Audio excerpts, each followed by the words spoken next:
Very good morning to everyone.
So with your kind permission, can we start this event? Yes, please.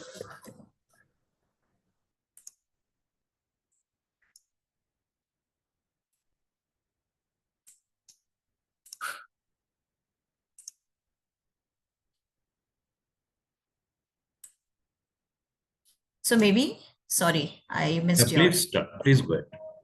Thank you, sir. So namaskar to everyone. A very pleasant and energy flowing morning. On behalf of Amity School of Engineering and Technology and the entire Amity universe, it gives me immense pleasure to welcome you all to this workshop on potential of LiDAR technology for river restoration, revival, and rejuvenation. This is being organized as a part of the national level hackathon, Riverathon 1.0. This initiative is dedicated to exploring the innovative ideas and solutions for river restoration, revival, and rejuvenation. We all know rivers are the lifelines of our ecosystem and communities, and it is our collective responsibility to preserve and protect them. And it feels so happy to see all of you to join us in this journey of revival, restoration, and rejuvenation of the river through this national level hackathon, Riverathon. I take this immense pride in mentioning that Riverathon 1.0, the flagship event under the Namami Gange program, is the first ever hackathon dedicated to the rivers using LiDAR data provided by Survey of India.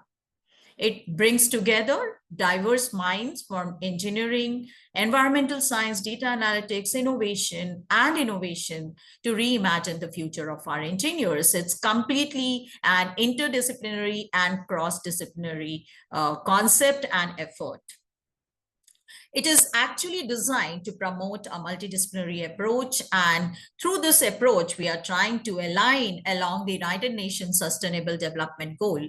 So by my dear participants, it's great to have you all here. You are not just competing, but you are contributing to water conservation, climate resilience, and revival of our ecosystem. And all in all, you are contributing to United Nations Sustainable Development Goal. So with that, once again, I welcome you all to this workshop, and I'm very hopeful that it's going to be a great learning platform, and this will help you put in your idea more and more wings, and you will be able to bring out your idea in completely a working format. At the outset, I would like to hand over this platform for a warm welcome from our director, Professor Dr. Manoj Kumar Pandey, sir. He is the director of Amity School of Engineering and Technology, Amity University, Uttar Pradesh. He serves in this capacity and overseeing 7 engineering departments, including mechanical, civil, electrical and electronics, electronics and communication, information technology, artificial intelligence, and computer science and engineering. He's also heading the Department of AI, that is artificial intelligence. In a career span of more than 25 years, he has held various academic and industry positions, and which includes his immense experience in industry, in developing the software for Indian Army and DRDO, and various administrative positions in academic domain. He is an accomplished researcher, and with over 100 technical papers published in international journals and conferences and number of books on VLSI and multimedia design, he leads this space. His research focus is on analytical modeling and design of multiple electronics-oriented structures. He is also a distinguished member of professional bodies such as IT, Computer Science Society of India, IEEE, and he has held several leadership roles in societies, including chairperson and joint secretary. He is noted for his active participation on education challenges and remains dedicated to advancing innovation, technical education, and industry collaboration at Amity. With that small introduction, sir, may I hand over this platform to welcome the participants officially and announce this workshop open. So, over to you. Thank you, Dr. Madhuri. And again, good morning and welcome to all the participants, my colleagues, all joined today this morning virtually for attending this important workshop on Revealathon 1.0. As we have already introduced about what are the essence, what are the requirement of this particular hackathon. In fact, this hackathon is supported by the National Mission for Clean Ganga and the World Bank. And we are interested because we are talking about for a long time how we can provide the good solutions to the rivers of the country. So that really made us how we can organize such type of event for our for all the people of the country. So and this hackathon is an initiative which is aligned with the government vision of how to for the river revival and the rejuvenation and Amity University and all of us, now we all are part of it, are really excited to be part of this significant national endeavor. I am Dr. Manoj Kumar Pandey, and with me I have my colleague Dr. Madhuri. She is Deputy Director and Professor in the Department of Civil Engineering.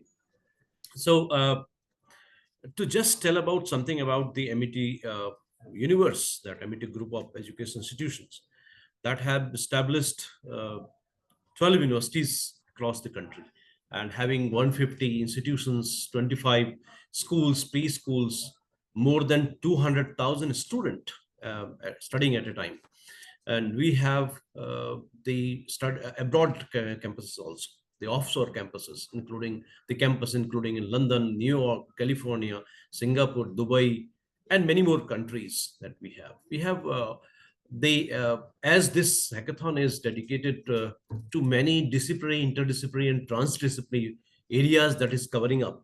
So Amity also has a vast group of education researchers, including providing the education in life sciences, biotechnology, engineering, public health, virology, immunology, environment, agriculture, nanotechnology, engineering and technology, management, paramedical, so many other these that. So Amity University, and we are the leading private university and stands 22 as the NIRF rank this year. And our focus is mainly in teaching quality research, innovations, and latest emerging areas of the science, technology, management, other disciplines that I just quoted about. And we had filed more than 2,400 patents, and many of the innovations that has already been transferred to the industry for commercialization. We have been conferred by the Government of India, the Ministry of Commercial, National Intellectual Property Award for top Indian academic institutions. So with this legacy, and we understand that the government of India also have the Namami Gange. They interested because we understand rivers are the lifeline of the civilization. So that is being proved for long, and that is the nurturing the ecosystem, sustaining communities, fueling the economics. So we understand that there is a rapid urbanization happened, and that leads to the pollution, climate change, and many more. I mean, that immense pressure on the health, and this one happened. So this particular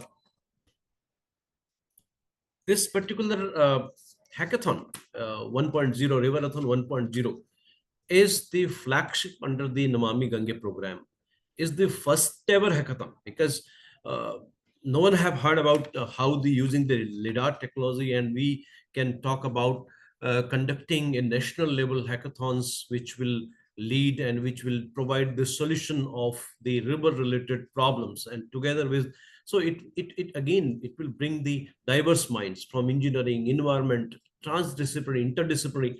So how we can rejuvenate, how we can reimagine the future of our rivers.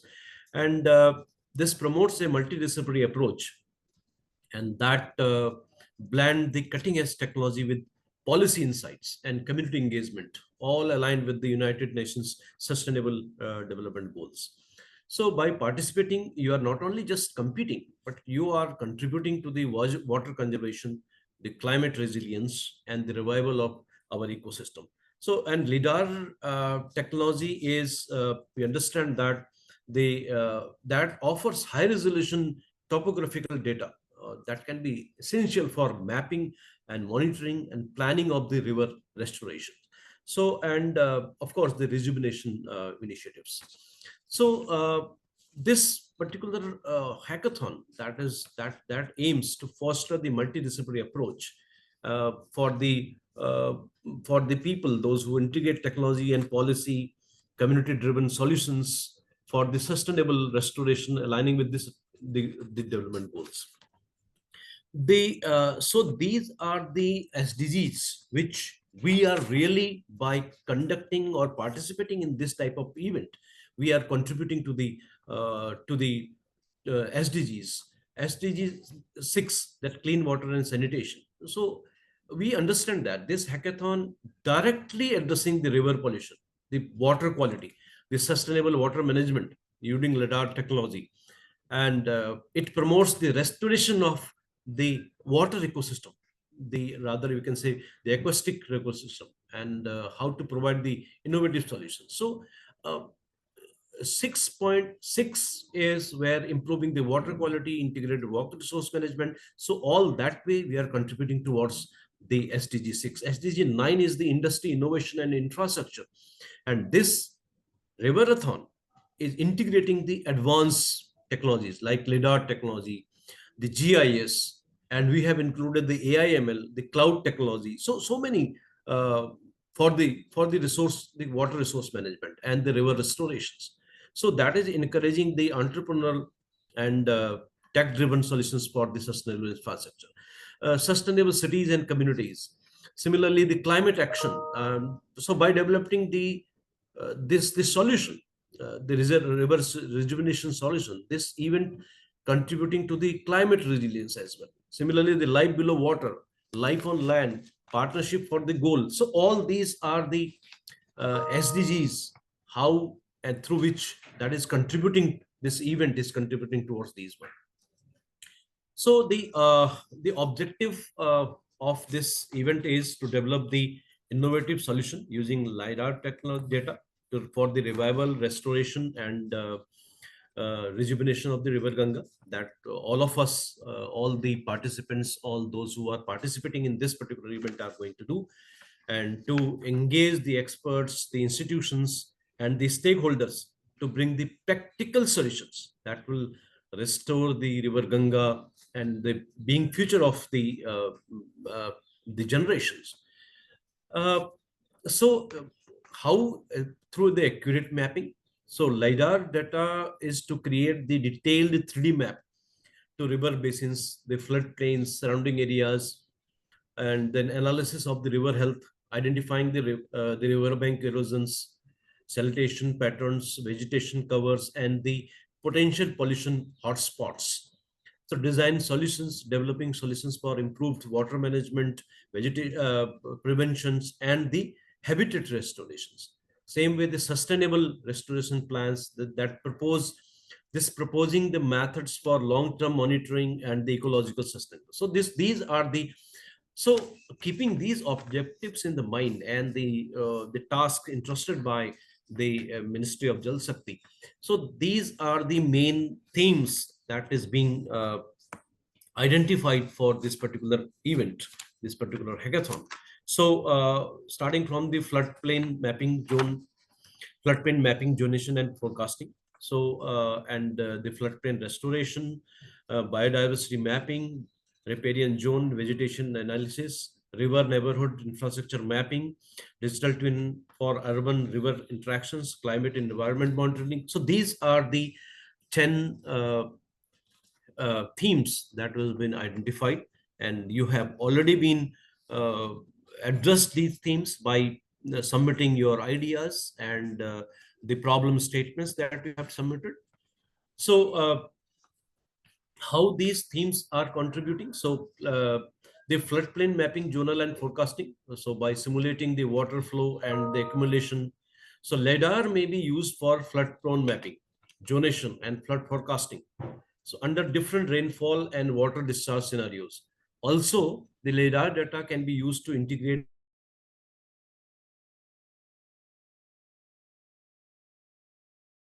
degradation and aggregation using LiDAR to understand the flood dynamics and propose the strategies to restore the natural floodplains. So, and sediment management. So identifying the sediment deposition, erosion patterns, and for effective riverbed and the riverbank managements. Biodiversity mapping, so leveraging the LiDAR to analyze the riparian zones and support the biodiversity conservation initiatives. Disaster management, developing early warning plus system for floods and landslides and other river-related natural disasters. So to develop the AI-based the floodwater depth and velocity estimations and the automated evacuation zone mapping. So these similarly then riparian zone and vegetation uh, analysis. So analyze the riparian zone, vegetation dynamics. So this all the access the flood risks and mining and developing the strategies.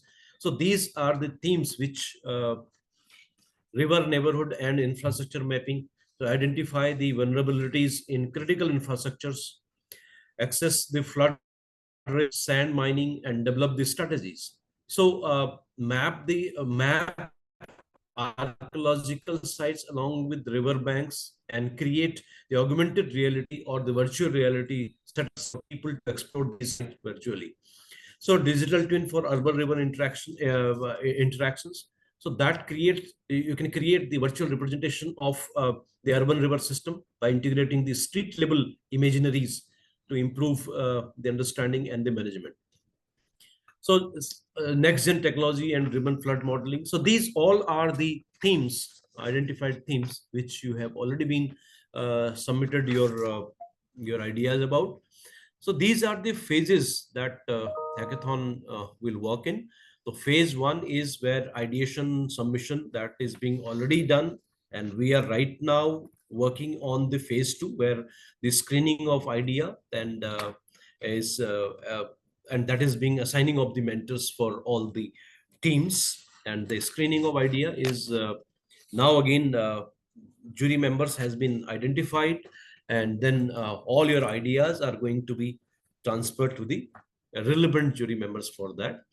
Then phase three will be again, because this will be the first workshop which we are conducting to just make you aware of what type of data and how and what way you are going to provide your solutions. And then workshop two will be addressing your higher level, advanced level queries later on. Then phase four will be the development of the solution, and where you will be asked to submit the POC for that. And then of course the final phase will be the grand finale and the announcement of the winner. So this will be the phases of the hackathon which were one. Then the statistics of till now, what we have received is total total entries, total including the team members and the team leads. The total entries we have received is approximately 1,800, and out of that, the total registration team wise is around 416.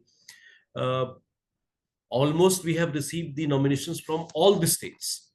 Yes, the top five where we have got the nominations and participations are these five disciplines already been announced. These are the disciplines where we are working in. Then theme-wise distribution. Now this submission was overwhelming, and it was really, we were very difficult to identify and to really the analyze and to do the assessment of the ideas. It was really difficult for us. So these are the theme-wise submission of the the ideas, and these are the various the ideas, screening of ideas in progress.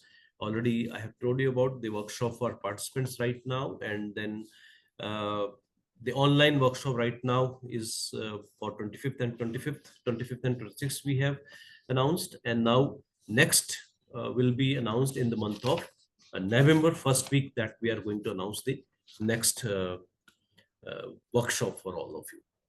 So these are the judging criteria that already being circulated among all of the participants and the judges. So innovativeness is the 25 points, that novelty of the idea, use of lidar technology, how efficiently they are using it. Then the technical implementation will be the comprehensiveness and clarity of the data, impact, potential environment and social impact of the solutions, sustainability, long-term viability, and the ecological balances. So these will be, and presentation and clarity. So these all will be how well the solution is articulated. These will be the judging criteria already forwarded. So, and just to elaborate more on how we are doing is then the understanding and the relevance. So how does the team understand the river related issues, flooding, erosions, biodiversity loss, and all these things? Innovative innovations and the creativity. So is that idea how the innovative or novel idea is being initiated? So that will be the next criteria for the judging. Use of lidar and geospatial data, how effectively the candidate has used the lidar data, integrate it into the solution, and provide the one meaningful and accurate. Technical feasibility and execution, same environmental and social impacts. Does the solution have the measurable impact on the river health and water quality or community resilience? Does it? So all these are interdisciplinary and collaborative in a presentation. So did the team demonstrated the teamwork across the and the environment policy? How well did the communication justify during the pitch? So all these, and scalability and replicability, that will be employed. Can the solution is scalable, or other rivers or the regions, it is adaptable and reusable beyond the pilot area? So these all will be the criteria which aligned along the goal of the River-a-thon 1.0. So about the today's workshop and these 2 days workshop. So it is being organizing in on 25th and 26th September. The topic theme of the uh, this one is Innovate for River Restoration, Revival, and Rejuvenation. So potential of the radar technology, and these are the schedule, the micro schedule of today and tomorrow's program, where just after me, Mr. Vijay Kumar, he is Chief Technology Officer of USRI, is going to address all of you to provide you the insights of how you are going to proceed. Then Sri DP Mathuria ji, Chief Engineer of, so he is going to talk about the river restoration, revival, and rejuvenation. Then followed by Professor Rajiv Sinha, Professor, Department of Earth Sciences. Then followed by talk on digital twin for urban river interactions. So these are will be before lunch, and after lunch will be the address by and just giving you the insights about the Riverathon and other initiatives by the officials of Namami Gange. So this all will go, and then second day will be totally dedicated for the demonstration by the ISRI professionals, and they are going to give you the insights about how the ArcGIS capability and its solution for platform for the Riverathon. So this will be the uh, uh, flow of 2 days workshop that designed. So these are uh, the members, committee members, those who are going to address you today. And the next event, that workshop 2.0, that will be again, that we had given a glimpse of how we are going to organize that as well. So that workshop will be advanced and on the lidar technology, and that will be announced soon. And just a glimpse of that, and a rough idea about how, what all the sessions we are planning for the workshop, 2 days workshop again, will be like this. So where we will request all of you to just attend that, to get more insights about, hands-on about how to utilize the data and how to leverage your product with the data that we are going to provide you. Then the software and the data that will be required is ArcGIS, and ArcGIS provide a robust geospatial platform that again the details will be provided you by the in the session tomorrow. LiDAR data, and again LiDAR data and how that data will be, what is the format of that, what way you are going to utilize it, and how all that detail will be provided you during the sessions in this workshop. This one is already being announced, and it's a very attractive prices that has been set, and we are thankful to our sponsor for that. The first prize is 3,50,000, second prize, and if you see that the post hackathon support will be, again, it's incredible. Again, best two project will receive the mentorship, funding opportunities, partnership opportunities. So it's not, this hackathon is an initiation. It's not stop with this one, by providing the solution only. It will go beyond, and it will go beyond till many areas that we are really looking for. So the funding and support provided by the World Bank and the National Mission for Clean Ganga. So these are the funding agencies for this one. And we know that the hackathon, organizing such type of event is not easy without the support of these funding or these sponsor. So we are thankful to them. And then outcome, what we are thinking about, how we can get, what should we think beyond, is the solution generated from Riverathon will directly contribute to the river governance, disaster resilience, ecological restoration. So it's not that this solution is being in the books or in your computer systems only. It is going to be utilized. It is, someone is going to be utilized for the real-time activities related to the water, related to the rivers. So with the right partnership, with the right mentoring and follow-ups, the solution developed here will be contributing towards the flood disaster mitigation, the sustainable river management, the presentation of ecological and cultural assets, building climate resilience and resilient communities. So all these are the yes, and for the better future of the river. So these all are, but yes, of course, you know that soon in 2027, uh, the next Kumbh is coming up in Nasik, 2027, so next year. So there also, it's a, that these type of events are very, very spiritual and ecological significance they have. So how we can take care of other rivers, how we can extend that for the other rivers. So that again, the outcome of this hackathon is on lidar driven mapping and analysis, is going to significantly for the planning and execution of this particular uh, Kumbh. I'm sure about it. So, so these innovative solutions during this hackathon will outline a strategic plan to rejuvenate and clean the river before the event and establish long-term sustainability measures. I believe on that. So this event was inaugurated and started by the Minister of Jal Shakti, Sri C.R. Patil ji. And with this, thank you very much, and my best wishes for this 2 days event. And I hope all of you are going to leverage the data, the information provided to you. And my best wishes to all of you, and do well. Thank you very much. Over to you, Doctor. Thank you so much, sir.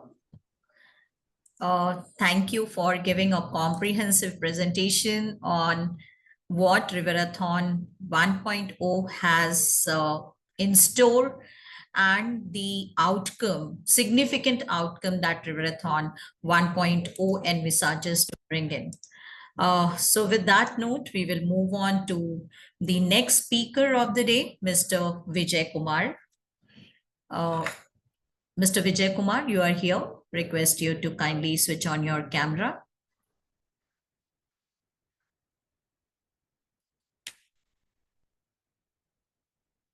So before I hand over the platform to Mr. Vijay Kumar, I have this proud privilege of introducing Mr. Vijay Kumar, who is the Senior Vice President and Chief Technology Officer at ISRI India, where he spearheads technological vision, business strategy, and innovation. With more than 35 years of experience bridging industry and academia, he is an expert in applying spatial thinking, encompassing GIS, mapping, remote sensing, data science, AI, and real-time analytics to tackle complex business, social, and environmental challenges. He is a fellow member of various prestigious professional bodies, including the Institution of Engineers India, IEEE, and Indian Institute of Remote Sensing. Mr. Vijay Kumar blends deep technical expertise with a visionary approach, establishing himself as a leading feature in India's spatial technology landscape. We could not have more apt leader to talk and endorse Riverathon 1.0. Mr. Vijay Kumar, thank you so much for joining us, and over to you for endorsing the endeavor of Riverathon 1.0. So thank you for joining. Thank you, Dr. Madhuri. Am I audible? Yes, you are. Okay, yes. All right. Thank you. And my video is on. I cannot see from here, but is my video on? Sir. Okay. All right. Okay. So first of all, thank you very much, Dr. Manoj and Dr. Madhuri and your entire team for, arranging and initiating this great initiative, I should say. I heard, Dr. Manoj also. So this is a great initiative, and it's really very exciting to see thousands of participants, 1,500 plus, I believe, right? It's a big number from across the country. The topic is very interesting. I mean, there's so many problems as a country we are facing in water sector. So I think this hackathon, this Riverathon, will definitely give lots of tangible outcomes. Tangible outcomes in terms of utilizing the outcomes for the betterment. And I really congratulate MIT University and NMCG, for hosting this event. And all the best to all the participants. So let me share my screen. Just let me know once you are able to see.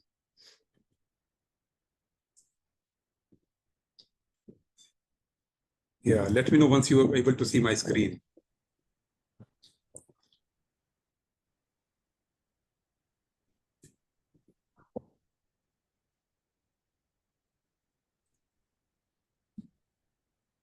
Yes, we are now able to see your desktop. I can see a message actually. You are able to see my desktop, not my yes.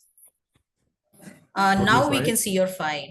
Yeah, now we can see your file. You just need to cross this Zoom quit unexpectedly.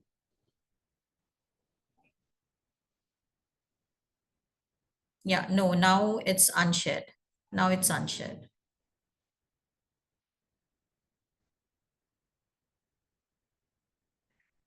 Yes, we can see you, but you are muted.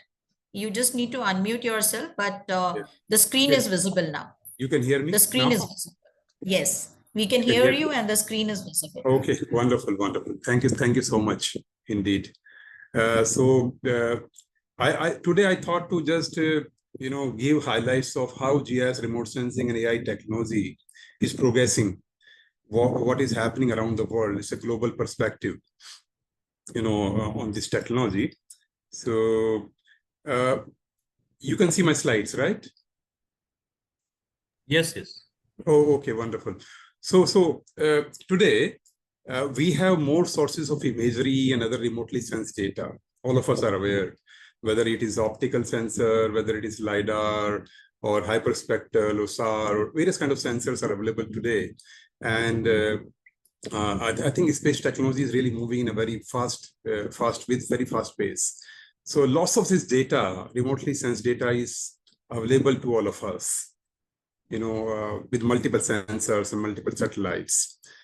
So, what is our vision actually towards this? How we see this particular group development, technology development in the market and usage of this data in the market?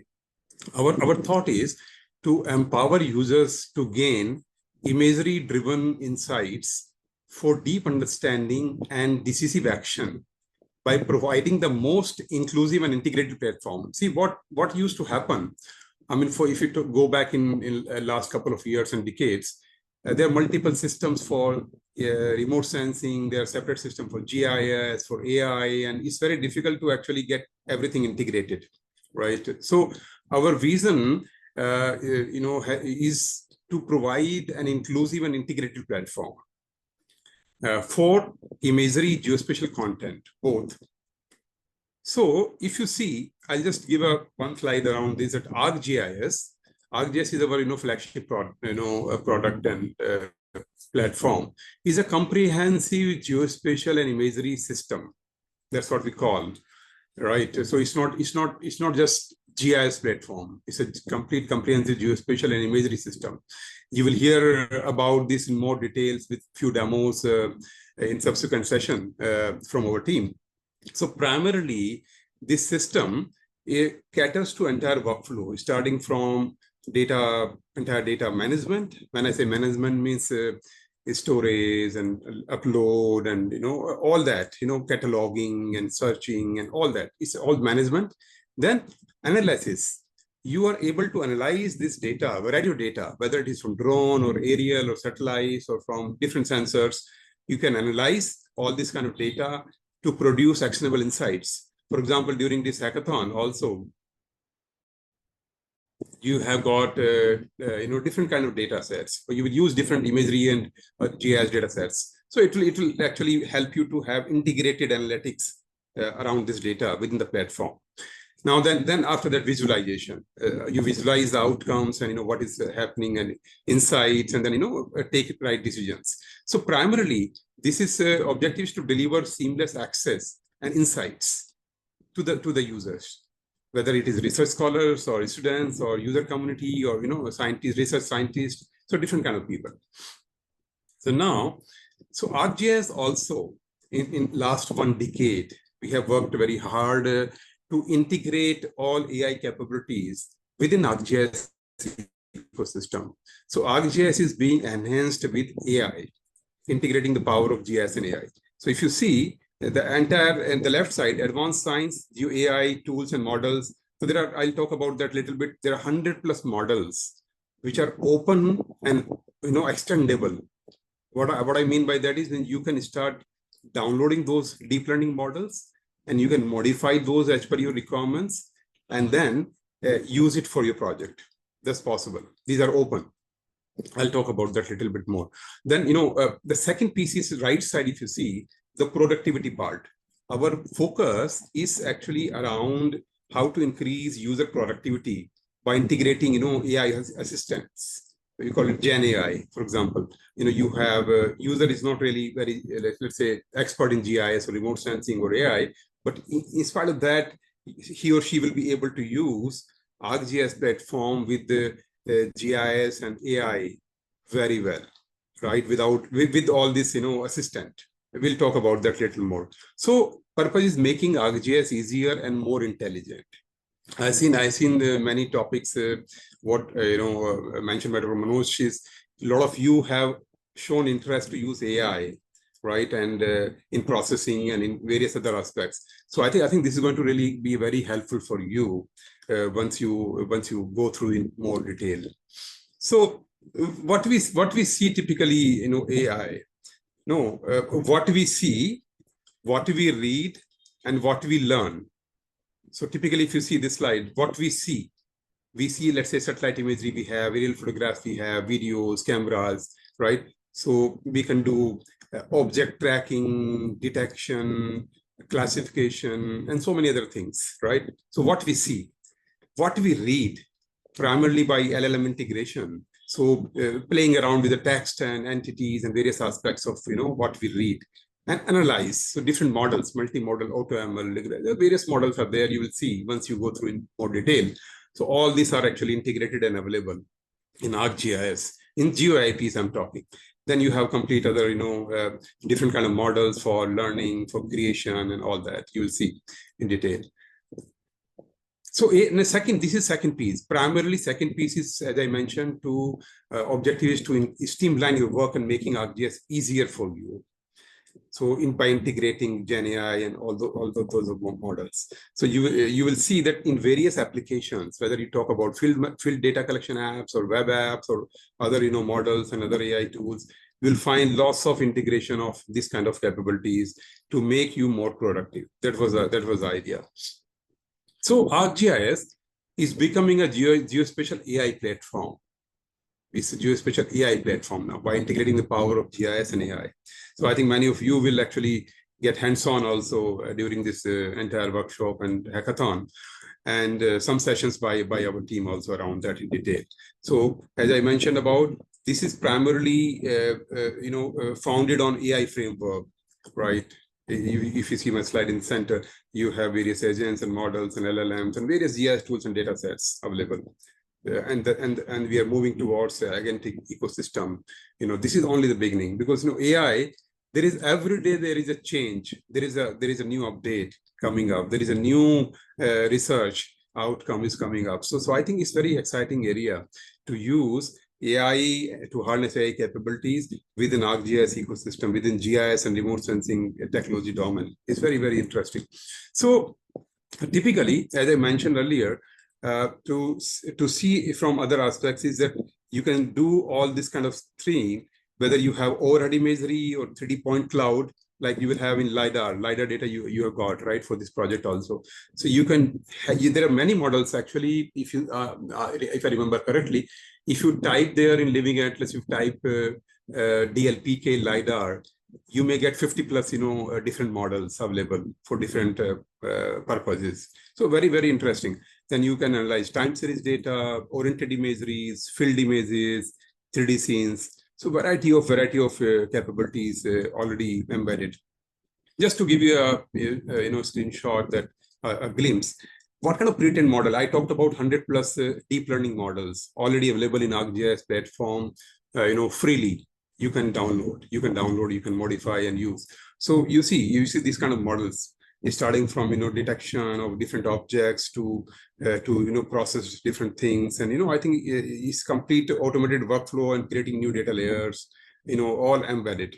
Whether you talk about map simplification, very interesting, models. Few models are very, you'll find very, very easy to use, very intuitive and very, useful. In fact, if for your hackathon also, you'll find many models are very, very relevant.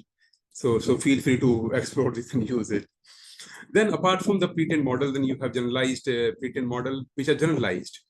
When I say generalized, one model is, let's say you detect the building outline. Other model is, okay, what do you see here in imagery? So the model will come back and tell you, I see this, show me the water, show me the flood, show me the fire. In just a very simple language, you can ask, show me the red cars, show me this, So all these are becoming very, very easy now. In the back, all these deep learning models works, on your data sets. So this has become quite easy now. The second part I thought to cover is within ArcGIS.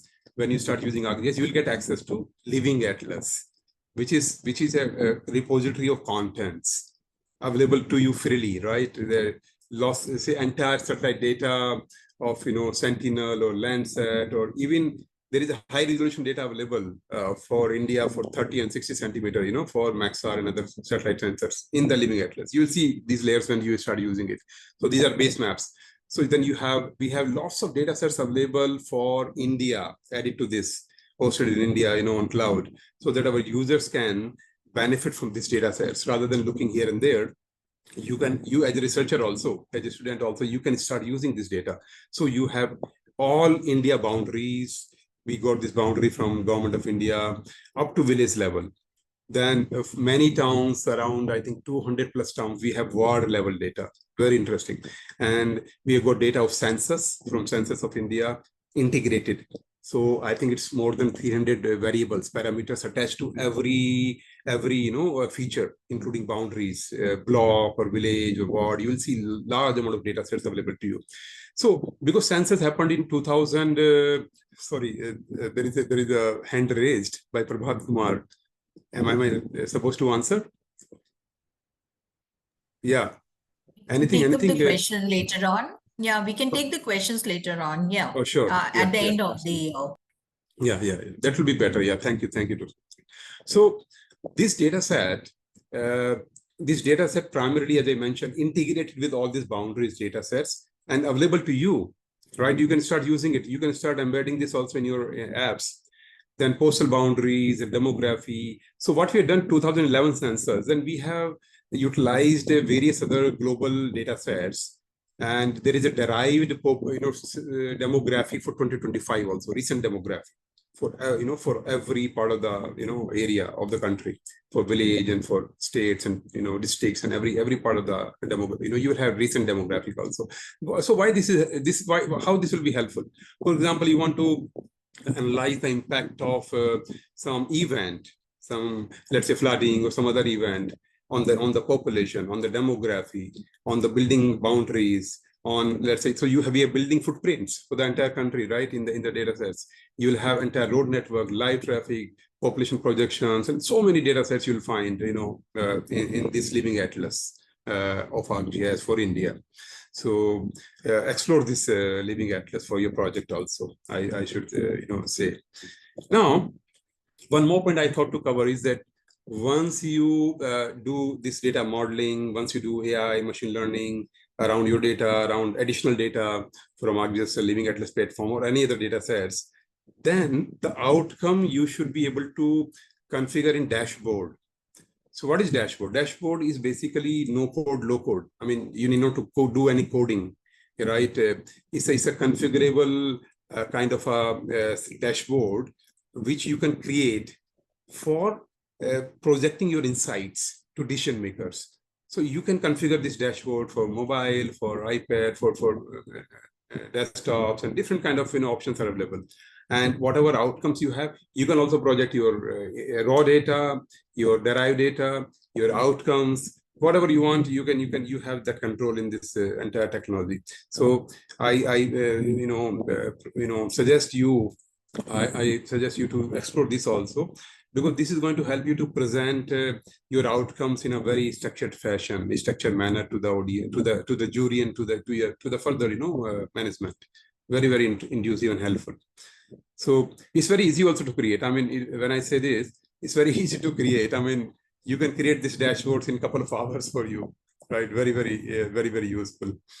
Now, the story maps. This is also one interesting concept and technology piece within ArcGIS ecosystem is, let's say you want to present your entire outcome to people who are not really GIS savvy guys and who just want to understand your total story, right? So some of you might have used this feature also. So you can create a story. It's a kind of map-based story, right? You show what happened. Yeah, I use this, and show that the data live, actually embed this data live also. So this is not just a textual story. This is a live map-based stories. and then you show outcome, objective. You can zoom to the map. You can do all that, 2D, 3D, everything. So enabling geospatial storytelling. I think when you present to larger audience, so it becomes very, very handy tool. So, and then AI is all integrated, so if you start using AI, for example, if you want to say, okay, to AI that, okay, show me the water infrastructure in the country, show me this, show me flooding in last 5 years. So it will be able to pull a lot of data actually for you, within your project. So very interesting. So it's growing rapidly and millions of story published around the world. One more piece I thought to cover today for you is we have ISRI Academy. So ISRI Academy is having, I think, 500 plus courses now, more than 600, I believe now. So if you see this slide, you see getting started means if you are new to GIS, you don't know GIS, you are a computer science guy, you are a different domain person, you have very, very basic fundamental courses around GIS, remote sensing, AI, and various topics. If you want to get into product training, data management aspects, mapping, data science, AI, machine learning, deep learning, separate, there are 30, 40 courses around that also. Field operation, you want to create mobile apps, you want to do programming, scripting and development, imagery and remote sensing, there is a separate, topic. You will get, 50 plus courses. You see this page, 50 plus courses on remote sensing. They're starting with fundamentals. And all this you can access easily. Then 3D visualization analytics. So many courses are available for you, which are available, which are self-paced courses. Self-paced, you can spare your time at home, wherever, and you start learning all this, right? Then, data science, around data science, you see 100 plus courses are available, 100 plus.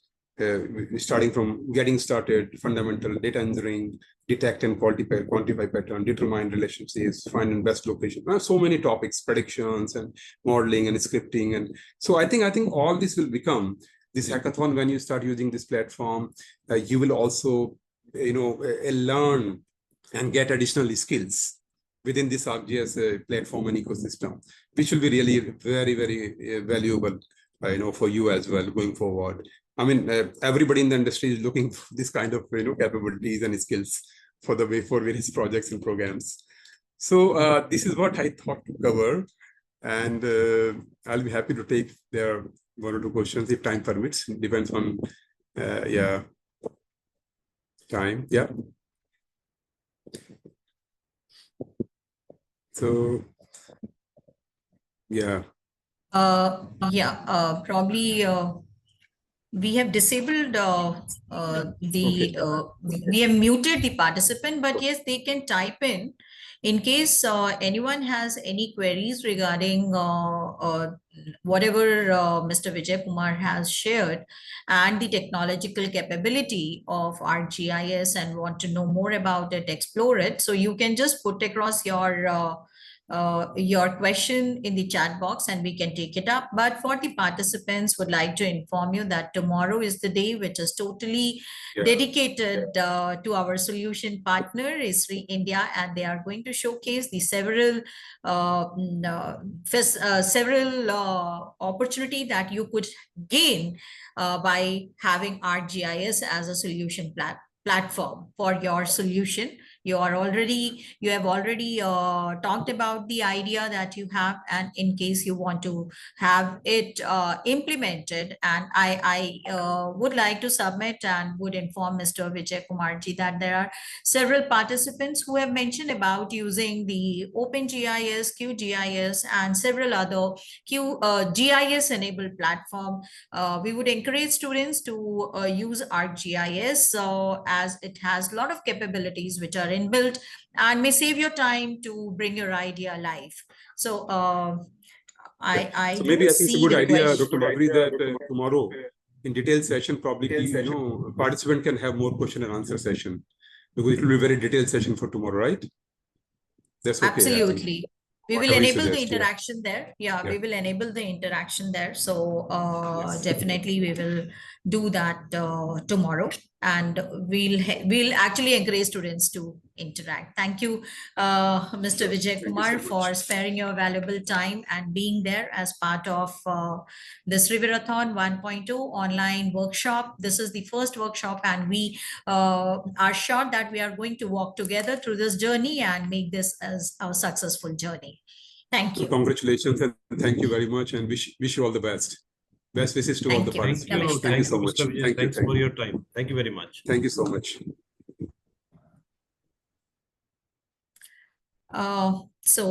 Thank you and your participants. We keep this workshop going. We are just waiting for our He next has joined speaker to already. join. Please go ahead, join.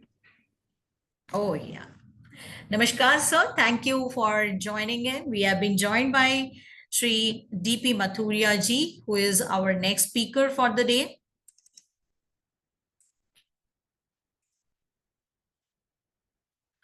On behalf of Amity School of Engineering and Technology and entire Amity Universe, we welcome Sri D.P. Mathuria ji for joining us for this session. Before I hand over the session to him, I have the proud privilege of introducing Sri D.P. Mathuria ji. Sri D.P. Mathuria is the Chief Engineer at Planning and Design's Organization, Central Water Commission, Government of India.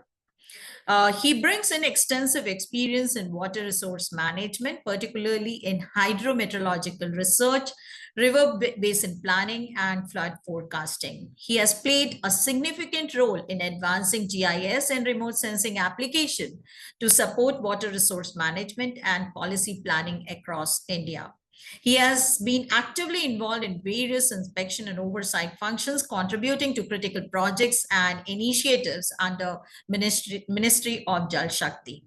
His leadership and expertise have been instrumental in the development of integrated water resource management strategies and infrastructure projects nationwide. He is recognized for fostering technological innovation and operational excellence within Central Water Commission and beyond. With that small introduction, may I request Sri D.P. Mathuria ji to kindly shed some light on river restoration, revival, and rejuvenation as our endeavor for Riverathon 1.0. So over to you. Thank you, Dr. Madhuri. And before I, start, I must compliment the organizers for this Riverthon 1.0 and a very pertinent topic. Namaskar. And I'll also thank Dr. Manoj Kumar Pandey Thank you, sir. who has Thank been you very continuously, engaging with me for this time slot. So with these brief words, I'll straight away come to my topic, right? And I think I have got 15 minutes now. Yes, sir. Okay. So I'll share the screen.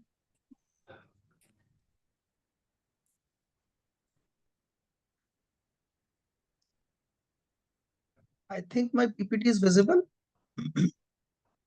Yes, sir. It's visible, sir. You may have to put it in slideshow mode. I Yes, think it is sir. a slide mode, right?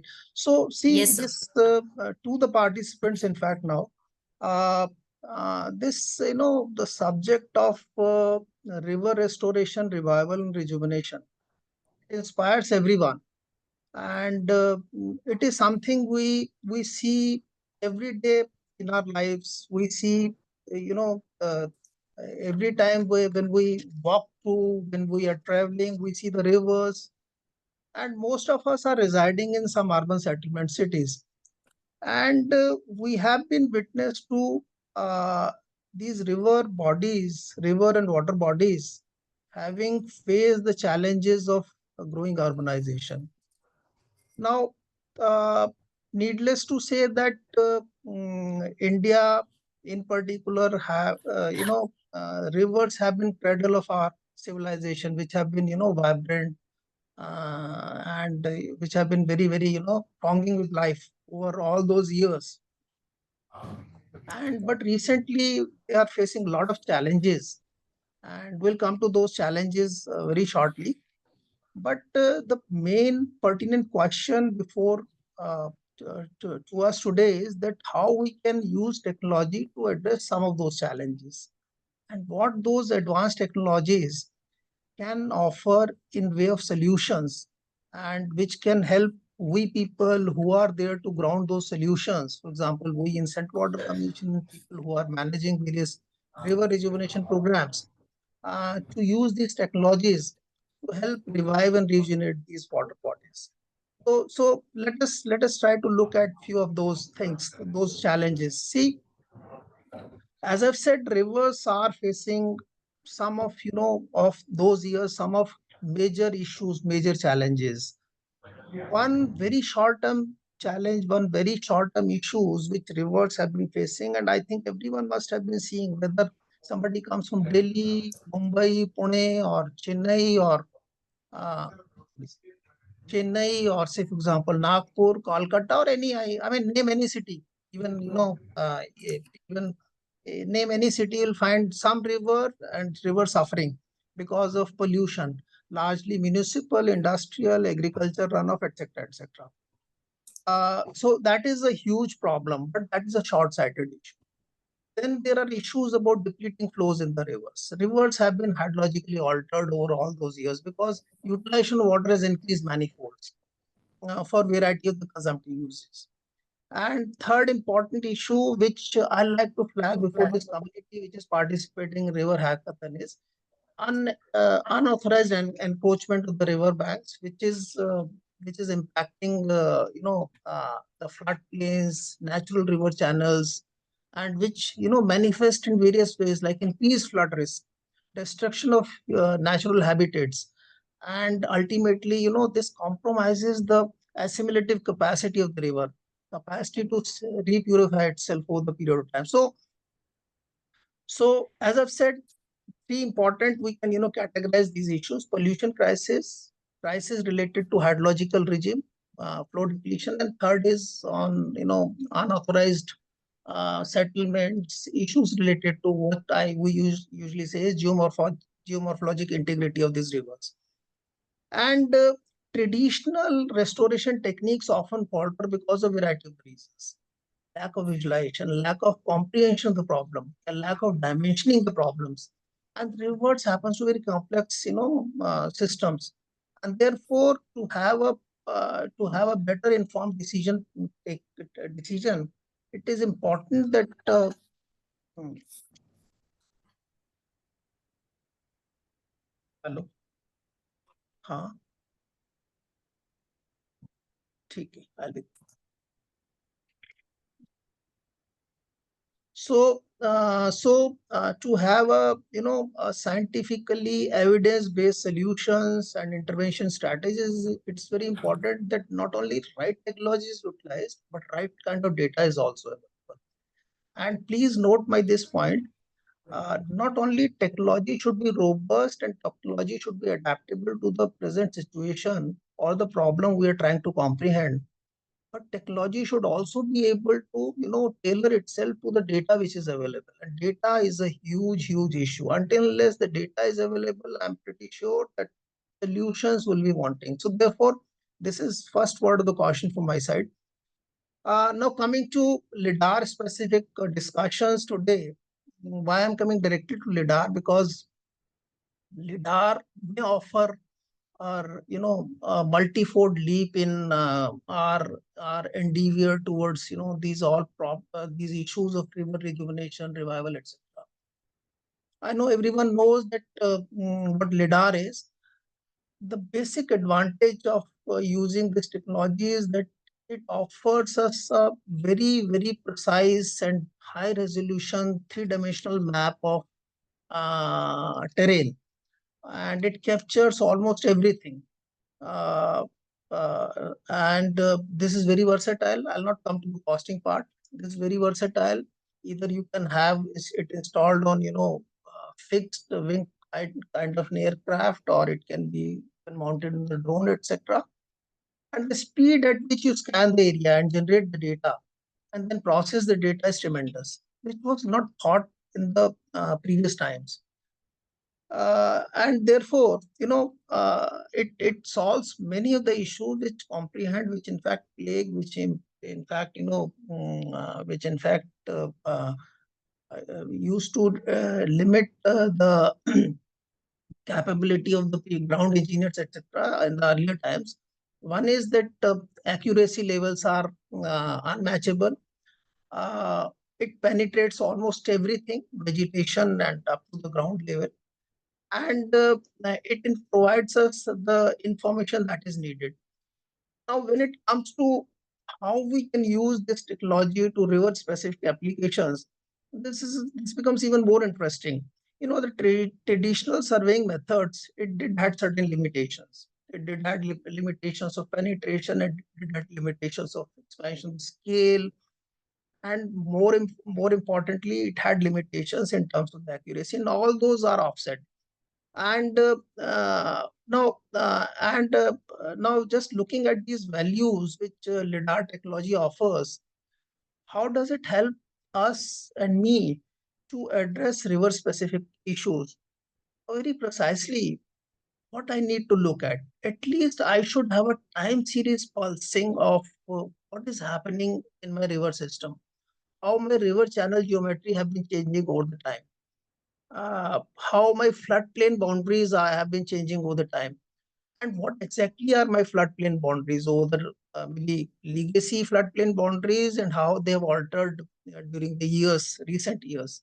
What has happened to the riparian vegetation structure around the rivers, and more importantly, how sediment accumulation pattern has been impacting all along the river. These are very, very precise questions that need to be addressed through the technology. And I think LIDAR offers very, very, comprehensive solutions to all those issues. It offers solution to provide shallow bathymetry as well. I mean, it is a substitute to that also. It offers solution for identification of river geomorphologic zones, for example, zones of excessive erosion and deposition, which often we are interested when we look at river per se. For example, when I look at what should be the areas where I should allow mining as a policy, then I should be able to comprehend what are the areas which are persistently eroding and depositing. And if yes, deposition, how much deposition is happening? Coming to comprehensive mapping the floodplains. This technology offers a lot on the shelf, and then connectivity of the river, little connectivity of the river with various systems, for example, wetland, etc. Delineation of all those things is quite possible using this technology. And then riparian forest structure and health assessment is also quite possible. So all those, and these are medium to long term strategies for river rejuvenation and revival, and therefore these can be utilized for specific river applications using lidar technology. uh, as I've said, one very, very basic question always remains that why should lidar used for river restoration? As I've said, it offers a lot of advantages. One is that it gives us a lot of precise topographic analysis and data. That is a huge advantage which can be channelized for any river rejuvenation project. And I have identified few key areas. For example, I have identified the areas related to identification of the hotspots. I'm not saying pollution hotspots. I'm more focused on river morphology. So I'll say erosion deposition hotspots, which provide some policy initiatives to the planets about sand mines, etc. Mapping of floodplain horizons and the barriers, and etc. Those kind of things. Then all this data will help us in hydrologic modeling. So this kind of data, if seamless this data is available and time series data is available, this can help us in providing hydrological model support to the modelers to predict flooding behavior, optimize flood regimes, and even looking at the climate change impacts. Uh, Third important thing is monitoring. Now, if I have the data, if I have the time series data, I can very precisely map this data over the time scale horizon. So it provides me a baseline. And once I have a fixed baseline, or may not be a fixed baseline, but if I say my river as a baseline, I wish to maintain that baseline for the years to come. So I can map my all activities, future activities on that baseline and see that whether it stands the test of time with that baseline or not. So that my objective remains the same, that whatever I do, I should be able to restore my river to this level of restoration, whether it is river channel geomorphology or vegetation recovery or sediment dynamics. And fourth important thing is usual engineering attitude happen to be impaired because of lack of visualization tools. And using lidar technology, integrating it with GIS enabled platforms, and making it using very many other sophisticated and powerful visualization tools which he offers. This help us to visualize the entire picture, river as a system, as a one system, and helps us to take a decision. And this is a huge advantage which can be explored by various participants in the hackathon. We did speak on these issues. What can be the uh, outcomes out of lidar-driven restoration initiatives so far as our Indian case studies are concerned? I must tell that many of the initiatives under river conservation, river revival are being supported under various river conservation efforts. For example, Namami Gange program, and these programs looks at various initiatives. For example, one important initiative happens to be restoring the flood continuity, which they call it Aviral Dhara. This lidar data driven interventions can contribute to identifying the hindrances in the hydrological regime of the river. For example, precise optimal locations of flood flow augmentation structures, removal of flow obstructions, etc., etc. And this is very important. I'll supplement my statement by giving the example of Yamuna. Yamuna happened to have serious flooding in 2023, and one of the reasons for the flooding happened to be lack of conveyance in the river channel, particularly in the river reach of Delhi. And the reason had been a lot of encroachment due to dumping, malba dumping in the river channel bed. And lidar technology through time series data can help us identify the locations, even volumetric assessment, and what progress has been happening at the ground. So those kind of templates can be built up. Pollution control infrastructures, obviously, they can always be mapped. Watershed management enhancement, a lot of cue can be taken from various initiatives run under these programs, and by city conservation as well. Uh, so so virtually when I start mapping everything on a GIS platform using this technology, I can always compare pre and post kind of a scenario. What happened, what existed at certain baseline, and what do I strive to achieve at certain period of time, and what are the interventions which can be planned in between. This kind of comparison can be done, this kind of comparison can be built in, and this can help any policy planner as well as ground initiator to coherently plan his program. Well, there are various challenges using these technologies. Obviously, cost is one issue.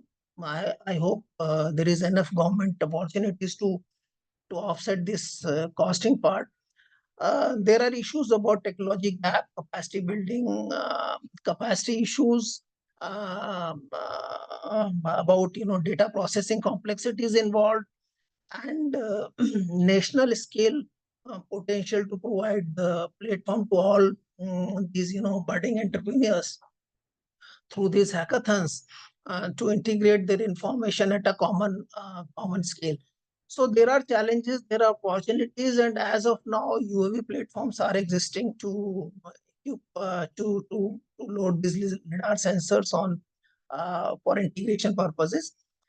And I'm very sure these challenges and opportunities can offer lot many solutions to us when we talk of river rejuvenation and conservation revival as well. So that brings me to my last slide as a conclusion. Well, the scientific support, monitoring, engagement of all stakeholders, integration of various aspects of river rejuvenation, and precision data and evidence-driven, mechanism built into any analysis can help everyone, program drivers, anybody who's working on it, as well as people who are then destined to ground these technologies for river rejuvenation programs. So these technologies can be real catalyst for sustainable river restoration programs in India.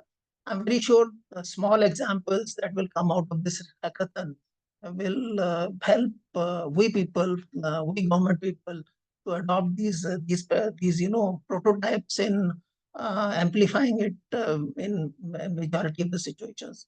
Thank you. With this, I'll close. Thank you. Thank you so much, Sri Mathuria ji. And a lot of confidence that you have built in terms of the outcome that Riverathon is going to bring out, and the pertinent problem and the right time at which this is being envisaged, with the technology in place, with the wide number of opportunities just lying here and there. I think we are at the right time, and definitely we look forward that this event will bring out a good outcome. Of course, you mentioned it very, in a very conservative manner, that at least a small number of solutions also if it come out. But yes, we are aiming for pretty high as an outcome, that there has to be something which could go roll out for years to come for a better future of interior. Thank you so much, and we look forward for your mentorship as we move through this journey and write a success story of Riverathon 1.0. Thank you. Thank you, sir.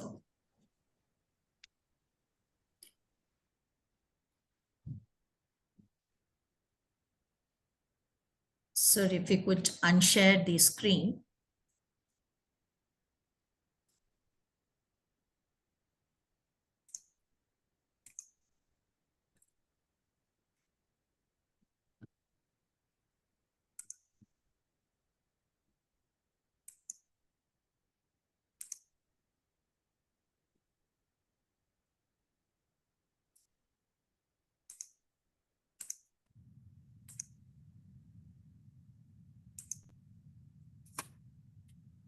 So dear participants, I'm happy to take this event forward with our next speaker, Professor Rajiv Sinha.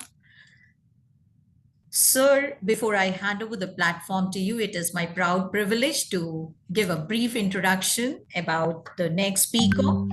Professor Rajiv Sinha is a distinguished professor at Indian Institute of Technology, Kanpur, where he founded the Department of Earth Sciences. I would not be wrong if I say 15 years before, while he was serving as a faculty member in the Department of Civil Engineering. So after serving there for more than 2 decades, he got into establishing this new Department of Earth Sciences. His academic focus includes Earth system processes, climate change, and river science, with significant expertise in river dynamics, flood modeling, paleoclimatic reconstruction, delta process, and natural hazard, to just put in few of them. Professor Sinha has contributed extensively to practical applications and research, serving as a consultant for various government projects. And to mention it upright here and very relevant to river is Ganga silt problem with the government of Bihar and groundwater model development in Punjab, Haryana, and Bundelkhand. His work has gained national and international recognition and is noted for mentoring researchers and fostering innovation in environmental and river science, playing a pivotal role in water management and hazard mitigation. So, sir, over to you to hear from you about one of the important theme of Riverathon, sediment management. Thank you for joining us, sir, and sparing your valuable time. Over to you, sir. Thank you, Madhuri, for the introduction, and also, thank you for inviting me. Can you hear me? Okay. Absolutely okay, sir. And is the screen visible? My presentation visible to you? Yes. All of you? Yeah. Okay. Yes, sir. Yes, sir. Okay. Thank you. Right. So thank you so much for inviting me for this very exciting event, the use of the LIDAR data for river rejuvenation and restoration. Rivers are one of my most favorite topics. It has been all through my career, and amongst the different topics on rivers I have researched on, sediment management is one of the most favorite I have. So I deliberately chose this topic for this presentation. And I have titled this presentation as sediment management, and I consider this as an essential component for the river rejuvenation. And hopefully, in the next few slides, I will be able to demonstrate that as we go along. So if you talk about the sediment transport in a river, I'm sure many of you have come from very different backgrounds. So it's important to know that why and how the sediments are transported in a system. And we typically consider sediments as wash load or suspended load or the bed material load, for example. And you need certain hydraulic conditions, for the river to be able to transport the sediment. Now, sediment transportation is an essential function of a river, and therefore any hindrance or any obstructions to that eventually impacts the river processes, and therefore it alters the river morphology, it alters the way the river functions. I think Mathurya just talked about the river morphology in very detail, and I will try to show you that how sediment transport and deposition becomes a very important parameter by which the morphology of the sediments can be also hugely modified, and so much so that it can turn into a disaster. So these are standard, standard equations and standard, sediment transport behavior, which we know.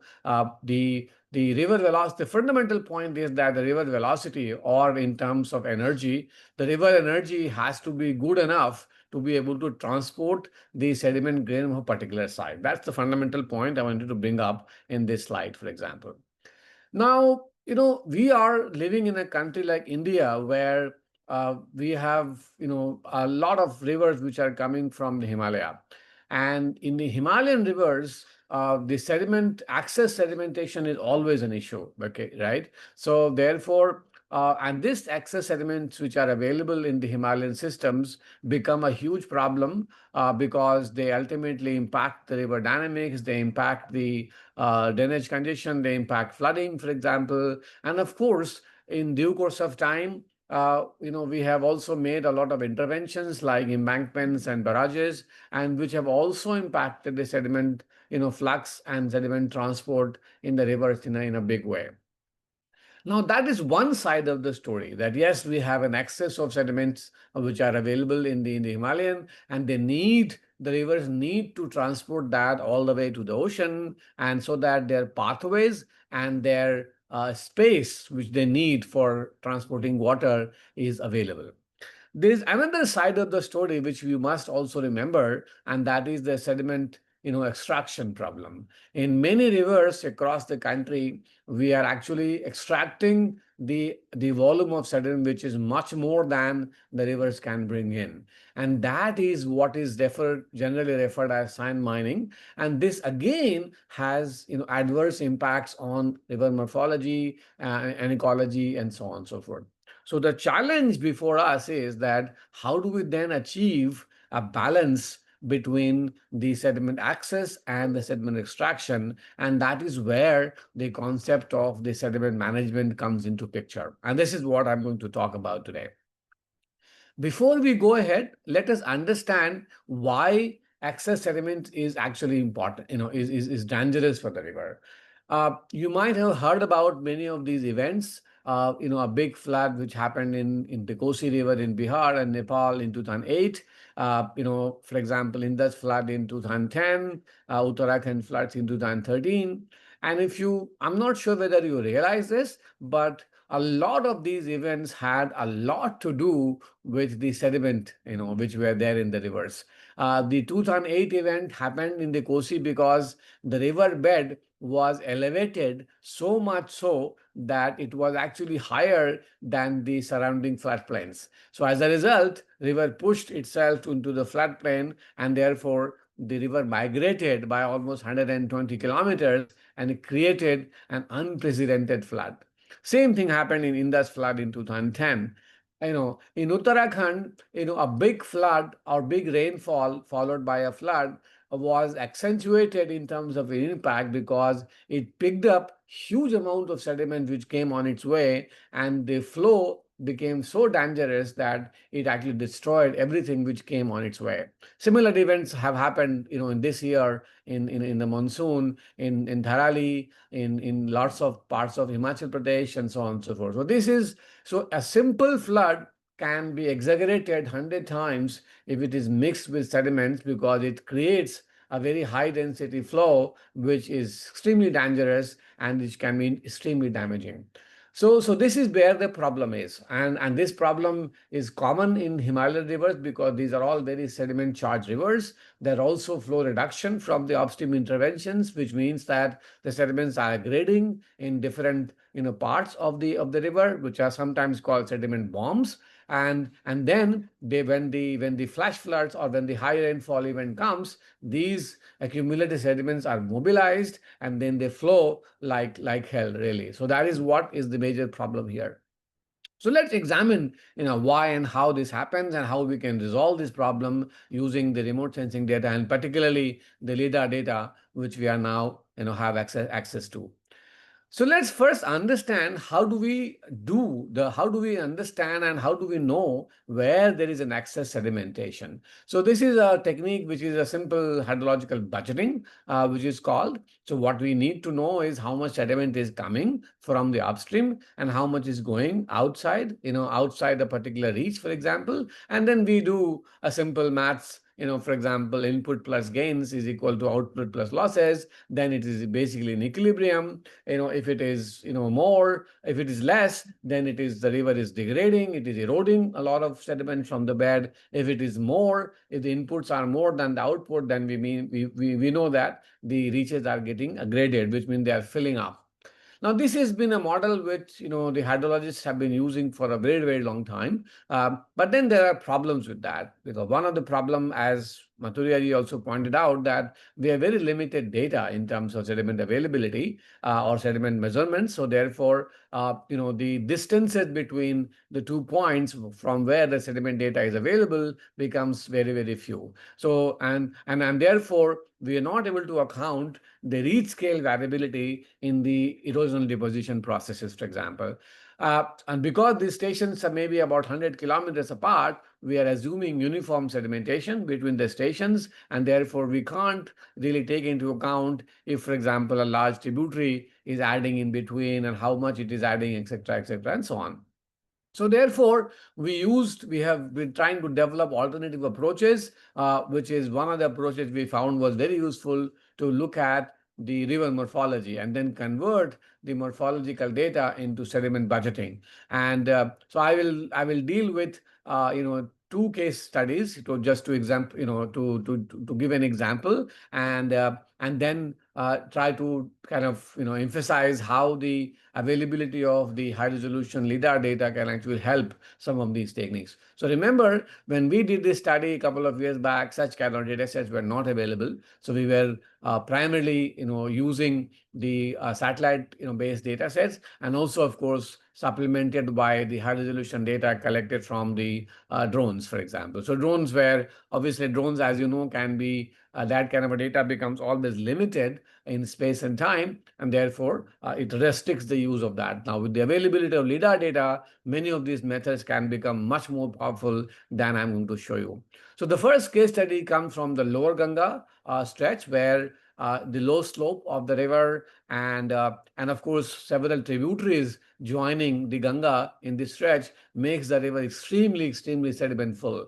So there are so what we did, we tried to identify the hotspots of siltation, and we also did a first order estimates of the volume of sediments which are actually accumulated within the different reaches, etc., and so on. And then we developed the sediment management plan, as I will show you.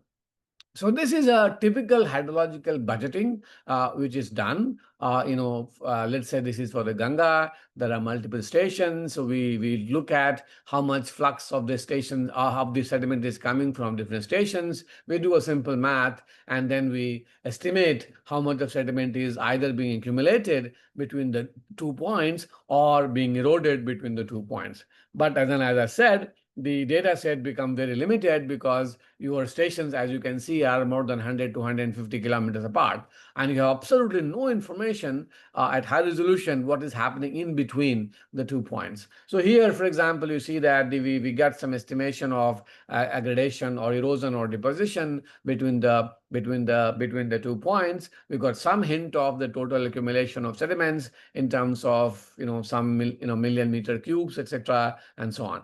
But these estimates are very limited and also not so accurate, as I will try to demonstrate that. So we developed a different method, basically using the planform maps. We basically mapped each and every bar which was accumulating in the river stretches using satellite data. We then used the drones, the UAV data for validation, and then we basically converted the area of the bars into volumes by using the thickness estimates coming from the UV data and also partly from the hydrological data set. So that was a very quick approach which we did. Now, before I show you the data, let's understand the philosophy and the principles behind it. So this is let's say a channel which has channel belt with a lot of water, and you have bars in between, etc. There will be a reach, let's say a 2 kilometer long or a 5 kilometer long, depending upon what you want to do. You will have a channel belt area, which is CA, and then you will have an area, cumulative area of the total bars. So basically, if you take the ratio between the total bar area and these channel area and map that through time, you will get multiple patterns like this. Okay, you will get a pattern where these patterns are not showing any kind of a systematic trend. So there are each reach of the river, for example, is then going through alternate cycles of aggradation and degradation or erosion and deposition, and then therefore the reaches are in equilibrium. But if you actually get patterns like these, where you can see that in a particular reach, this BA by CA ratio is increasing through time or decreasing through time, you can actually identify the sites which are highly erodible or which are highly aggrading, for example. And this is the basic fundamental principle which we used for identifying the hotspots where the siltation is happening, and then we converted those hotspots into volumes, as I will go show you. So these are the maps. For example, I have shown you this map of the Ganga between Buxar and Farakka, and you can see how the planform, how the concentration of different bars are changing through time. And again, using that BA by CA ratio, we actually map the different hotspots of siltation. You can see there are hotspots we classify as extreme, very high, or high, moderate, and low. So these are, this is coming from the continuous measurements of the the bar area and then and the channel area and in each reach. Each reach is about 5 kilometers in this stretch, and so therefore we are able to generate information at every 5 kilometers in terms of the BA by CA ratio, and therefore this gives us the hotspots of siltation. Fine. So we know that where are the hotspots, where are the bottlenecks, where the sediment is being accumulated. The next challenge is that how do we convert that into volume?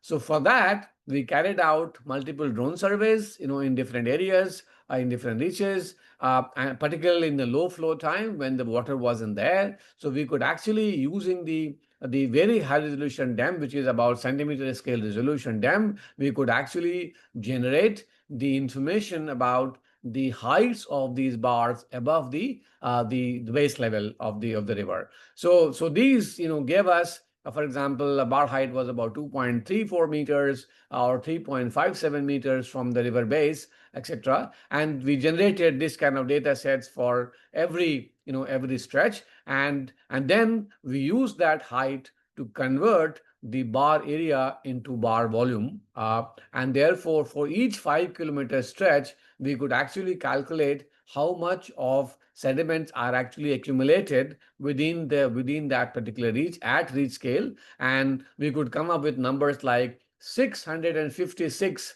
million meter cubes of sediments is accumulated between Buxar and Gandhighat, for example, and so on. And we found that these estimates are much better, and of course at much higher resolution, rather than having one number for 100 kilometer stretch. We have now a number for each reach, for example, at 5 kilometer, for example, and so on. So this is, for example, how the data looks like. You can see that in each reach we have the numbers, and for a particular stretch we have the numbers as well. Okay, so depending, I mean, that of course can be compared with the hydrological budgeting data as well. So basically we are talking about huge volumes of sediments accumulating between the different points, and if you look at these numbers, we are talking about volumes of the order of about 3,000 millimeter cubes. Out of that, at least 2,500 millimeter cubes are actually extractable sediments, which should be extracted from the riverbed. And if you are not getting a sense of these numbers, this will translate to something like 600 million trucks of loads of sediments, or something like 350 million trucks load of sediment, and so on. So imagine this kind of material sitting in the riverbed. River is simply clogged. It cannot flow the water, number one. Number two, when the rain comes, the river cannot transport the volume of water which is supposed to, and therefore it will start to flood, because the capacity of the river has decreased at several points, and these points then become vulnerable to floods, to bank erosion, and of course to cause a lot of other damages in the system as well. And again, the next example, I'll show you some of these incidents. So let's look at another example in the Kosi River, which flows from Nepal to Bihar. It's a very high discharge river. As you can see, discharges can go up to about 5,000 cumex in the monsoon time in the downstream reaches, and of course upstream reaches are also pretty high. Now in the Kosi River, again, we did a similar exercise. We had a basic idea of the flux of through the hydrological budgeting approach, and then we calculated the budget for each reach, etc., and then we converted those into hotspots like this. And so again, so rather than having the numbers for larger, longer stretches, we now had the numbers for every 5 kilometer or 3 kilometer stretches and so on. And then, as you can see, we identified these several hotspots of aggradation within the system, and then we calculated we basically mapped the hotspots of siltation. Now, I will tell you the next, step, which is very interesting to see, that you can see that all of these hotspots are basically the regions where the river bed is very, very elevated.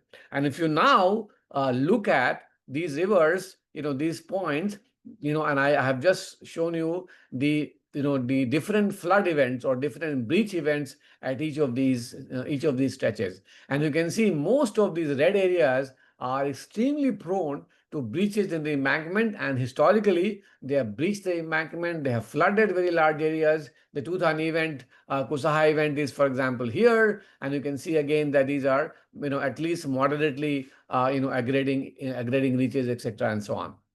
So it basically validates our hypothesis that the regular removal of sediments is basically very important and critical, so that the rivers maintain some kind of equilibrium to save the region from the disasters like that.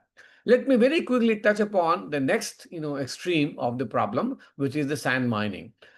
In reaches like upper Himalayan systems, where there is a lot of gravel, a huge amount of sediments are basically being mined, and they again have negative impacts on the system, because they degrade the river. If you're looking at these pictures, you can imagine that you would not even like to call this as a river, because the river is totally degraded. It's full of depressions, pits and mining pits and everything else.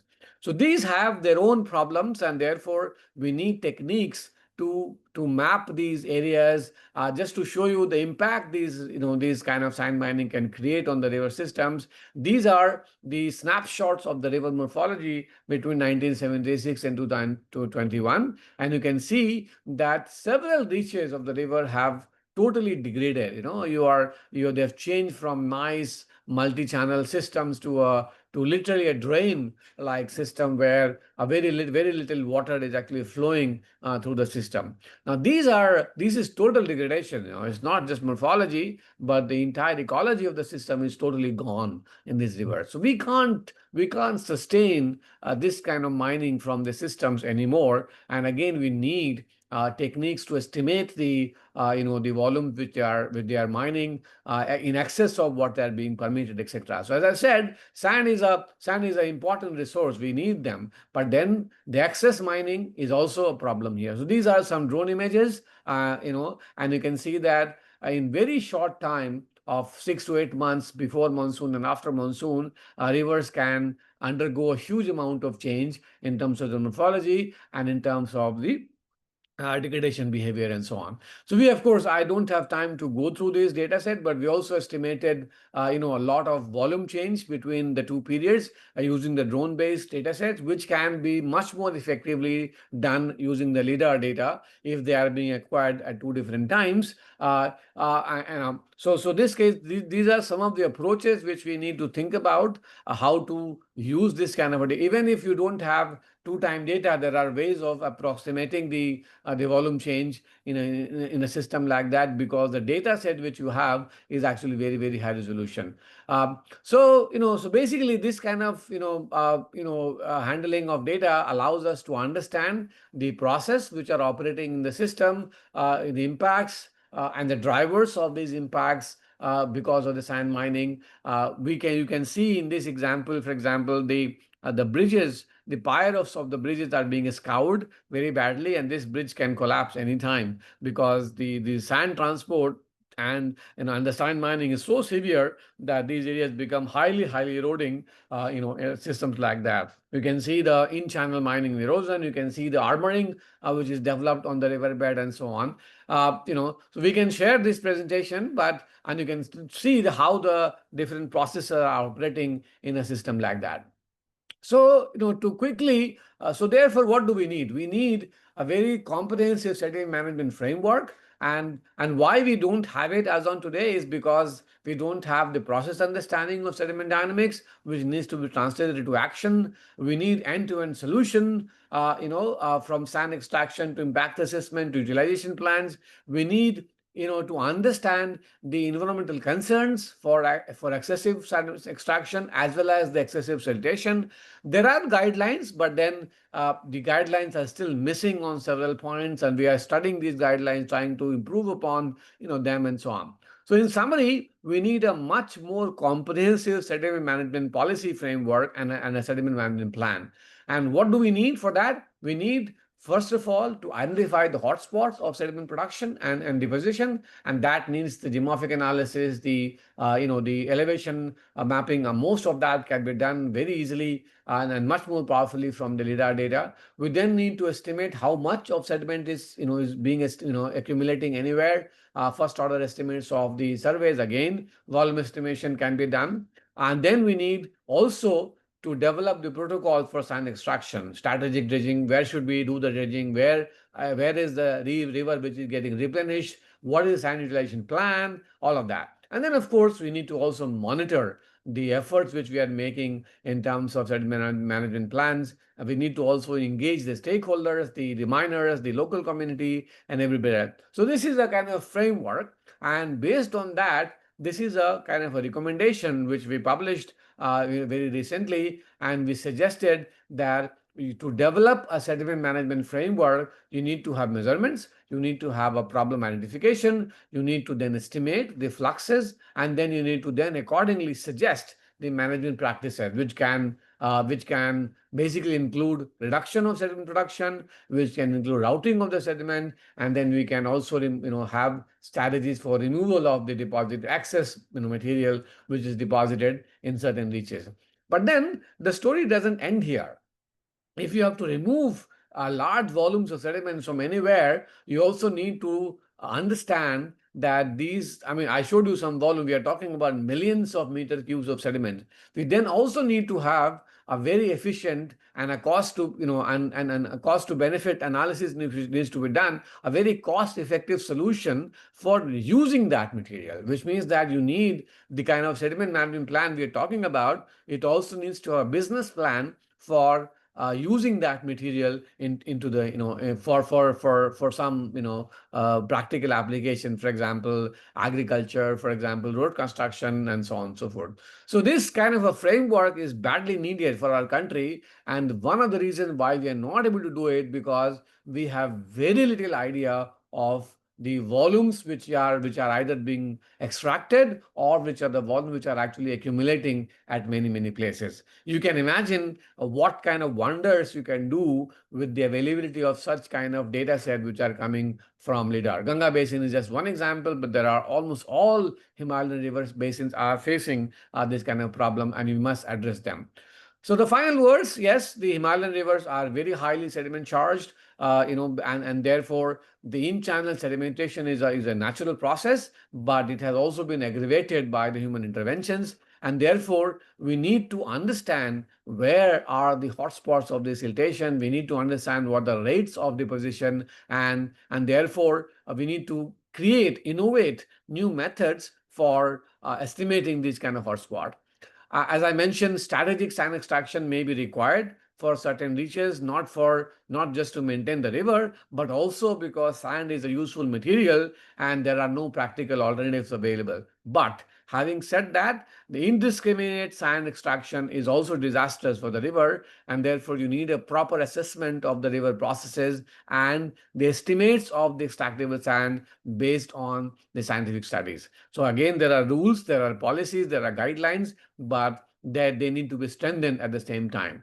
So finally, we urgently need a very comprehensive sediment management plan for the rivers, and we do hope that some of you will come up with some innovative solutions using this kind of a data set which are now being made available to you.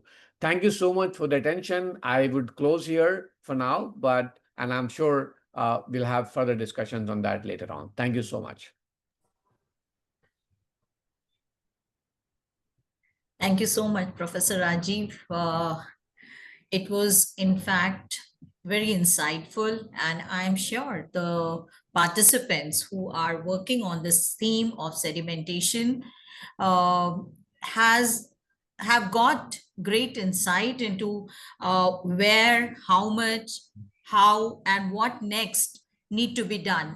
And it provides really a future of how the sedimentation is important and we need to address it. You very nicely explained the technicality of it in the layman's terminology, and it was so very evident that sediment budgeting using several technical aspect of it, the bars, sandbars, and the alluvial sand, the interaction of it, how it actually is controlling the sedimentation volume, and this volume is actually bringing in so much of problem, like you explained about how it actually occupies the most of the volume, which actually has to be occupied by the water, and this sedimentation creates a problem if there is ample volume is not available, or ample width is not available, depth is not available. So the water during the extra rainy season or monsoon season, or whenever there is something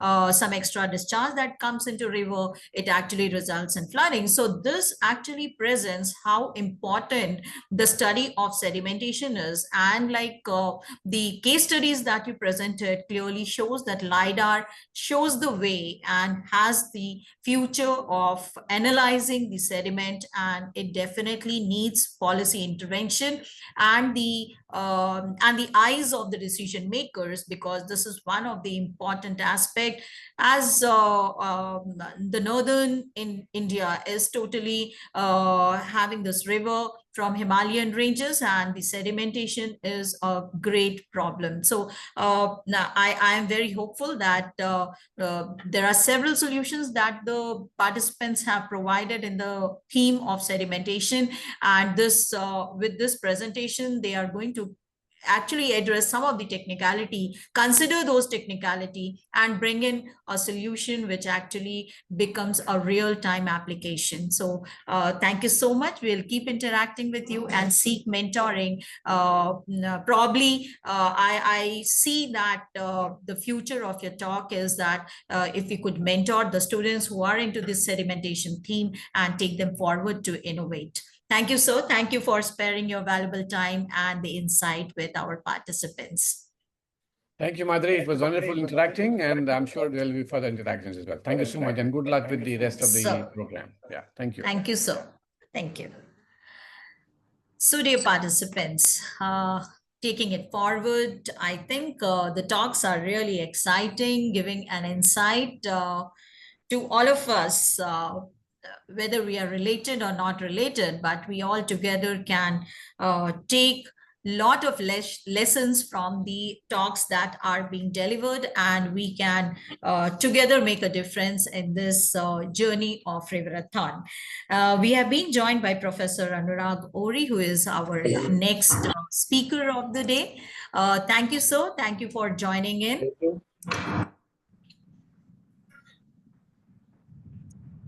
Before I hand over this platform to you, may I have this privilege of doing a brief introduction of Professor Anurag Ori, who is a distinguished faculty member at the Department of Civil Engineering, Indian Institute of Technology, Banaras Hindu University, Varanasi. He has served the institute for more than 2 decades now and is currently a professor and associate dean of academic affairs. His research interests focus on remote sensing, geographical information system, photogrammetry, GPS surveying, environmental decision support system, and many more. Prior to his academic career, it's interesting to note that he has also served in R&D division of industry, particularly Covi India Private Limited. Professor Ori is noted for his expertise in geoinformatic application in several engineering problems and has contributed significantly to teaching, research, and consultancy in these domains. With that note, we have Professor Anurag Ori talking to the participant on a very relevant topic and interesting one, which is trending all across, digital twin for urban river interaction. So thank you for sparing your time, and over to you, sir. Okay, thank you, Dr. Madhuri. So, very good afternoon to all of you. So, I think my slide is visible now. Yes, sir. You are audible, and your slide is perfectly visible, sir. Okay, thank you very much. So, basically, I am you and your lunch. So, I will try to conclude within my time, which is allotted to me. So I think from the morning there are many lectures on this lidar and all that things already gone. So I will not go in the detail of all that things. So basically in lidar, if we will see from NMCG and Survey of India perspective, so they have done that this lidar survey for whole Ganga River basin almost, and they have mapped around 52,000 kilometers on both sides of that river. Now, basically, that data is very much useful in many applications. And as you are going through the morning, so like Professor Rajiv Sinha and others, many lectures are there in different applications. So I will mainly focus on this digital twin. So agar if we will understand this digital twin, so what is the digital twin? So basically it is a digital replica of our real world. It's अगर हम कहें, so a digital twin is a virtual dynamic representation of real world physical objects. Now this real world physical objects, it may be anything. It may be a person, it may be a building, it may be a city, it may be a river ecosystem, it may be a groundwater. So anything, it may come in the replica of physical world. So digital twin may be like that. Now, earlier we have a models, like we have a groundwater model, we have a different models. So that is also we can say, if we it is at the different scale, that it is a replica. But how digital twin is different from that digital models which we have earlier. So basically, if we will see in this digital world, first thing is it is specific for specific thing. Suppose for Varanasi, there's a digital twin for groundwater. For Delhi, it may be digital twin, may be different. It is based on that particular thing. Suppose for me, it may be different, and for other person, the digital twin may be different. And one of the main thing in this key characteristics is that in this continuously real-time data about the thing will come. If you will take, see, suppose I have a digital twin of myself. So from various resources, the data may come. Like I have a smartwatch, so from that some data will come, that where I am going, what I am doing, like that, how much I am walking. Then from my mobile phone, what I am searching, what are my different interests, and like that. Then suppose your watch is there, ECG is there, heartbeat is there. So means about your physical, your mental, and your other personality data, it is coming in the digital twin of you, and it is continuously updated, and then based upon AI, ML, and other predictive technology or other things, natural physical processes, we can predict or do many things with this digital twin. So basically, it is a dynamic digital replica, and if nowadays we are looking for a lot of technologies like AI, ML, big data, and then IoT, and all the things. Basically, all that things are including this one. And again, it is a very complex also. Making a real digital twin, making an accurate digital twin of anything, it is a very complex. And I can say that 100% making digital twin of anything is almost impossible. Means ki, because if we will see our anything, any machine, any city or river or anything, so it is very difficult to make to model each and everything. So when we talk about, just a second. So just when we talk about digital twin, so sometimes what happen, that we will go for different type of models. Means ki it is not like ki, suppose I have given a digital twin to make. If you will take an example of this wastewater treatment plant, which is mainly if you will see from NMCG perspective, so this is a very big challenge, means task for this NMCG to make the wastewater treatment plant at different cities and all that thing. And suppose now I want to make a digital twin of that wastewater treatment plant. So it is not possible that in one turn I will make because there are various components which are linked with the wastewater treatment plant. It may be treatment plant, it may be the sewage network, it may be the some storm events may be there, climate may be there. From where means some there are some days many means large amount of water will come into that. So there are many actors which are working for this wastewater treatment plant. So we have a different type of this twins also.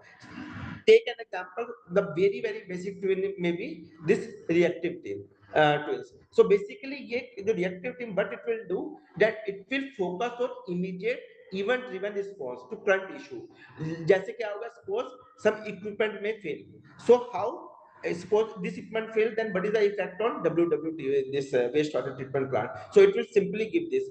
Then your proactive twins.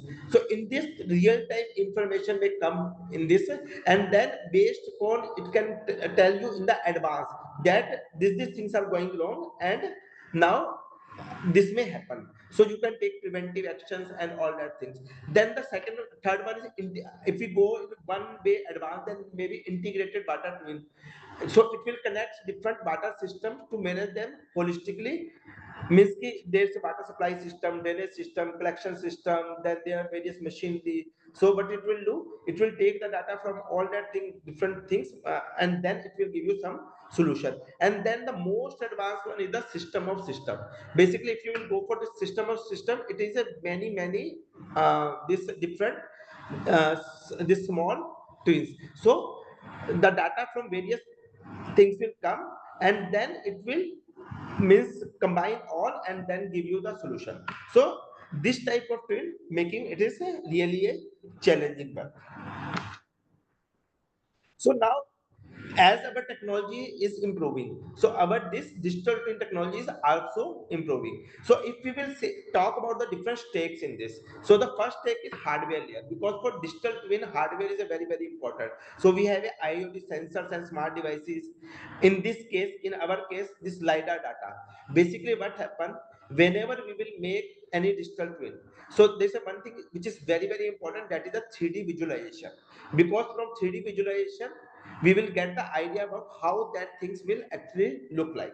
So lidar data may be very much useful in making that 3D physical model very efficient, means quickly and efficiently. Then there may be other applications also, lidar data, which will come later on, that we will get the slopes, how water will flow, and all that things we will get from lidar data. But one thing is making this 3D visualization from this lidar data. Then edge computing, communication, industrial control. And if you will go for the software layer, it will be real-time data processing, machine learning algorithms, 3D modeling and simulation, then analytics and visualization.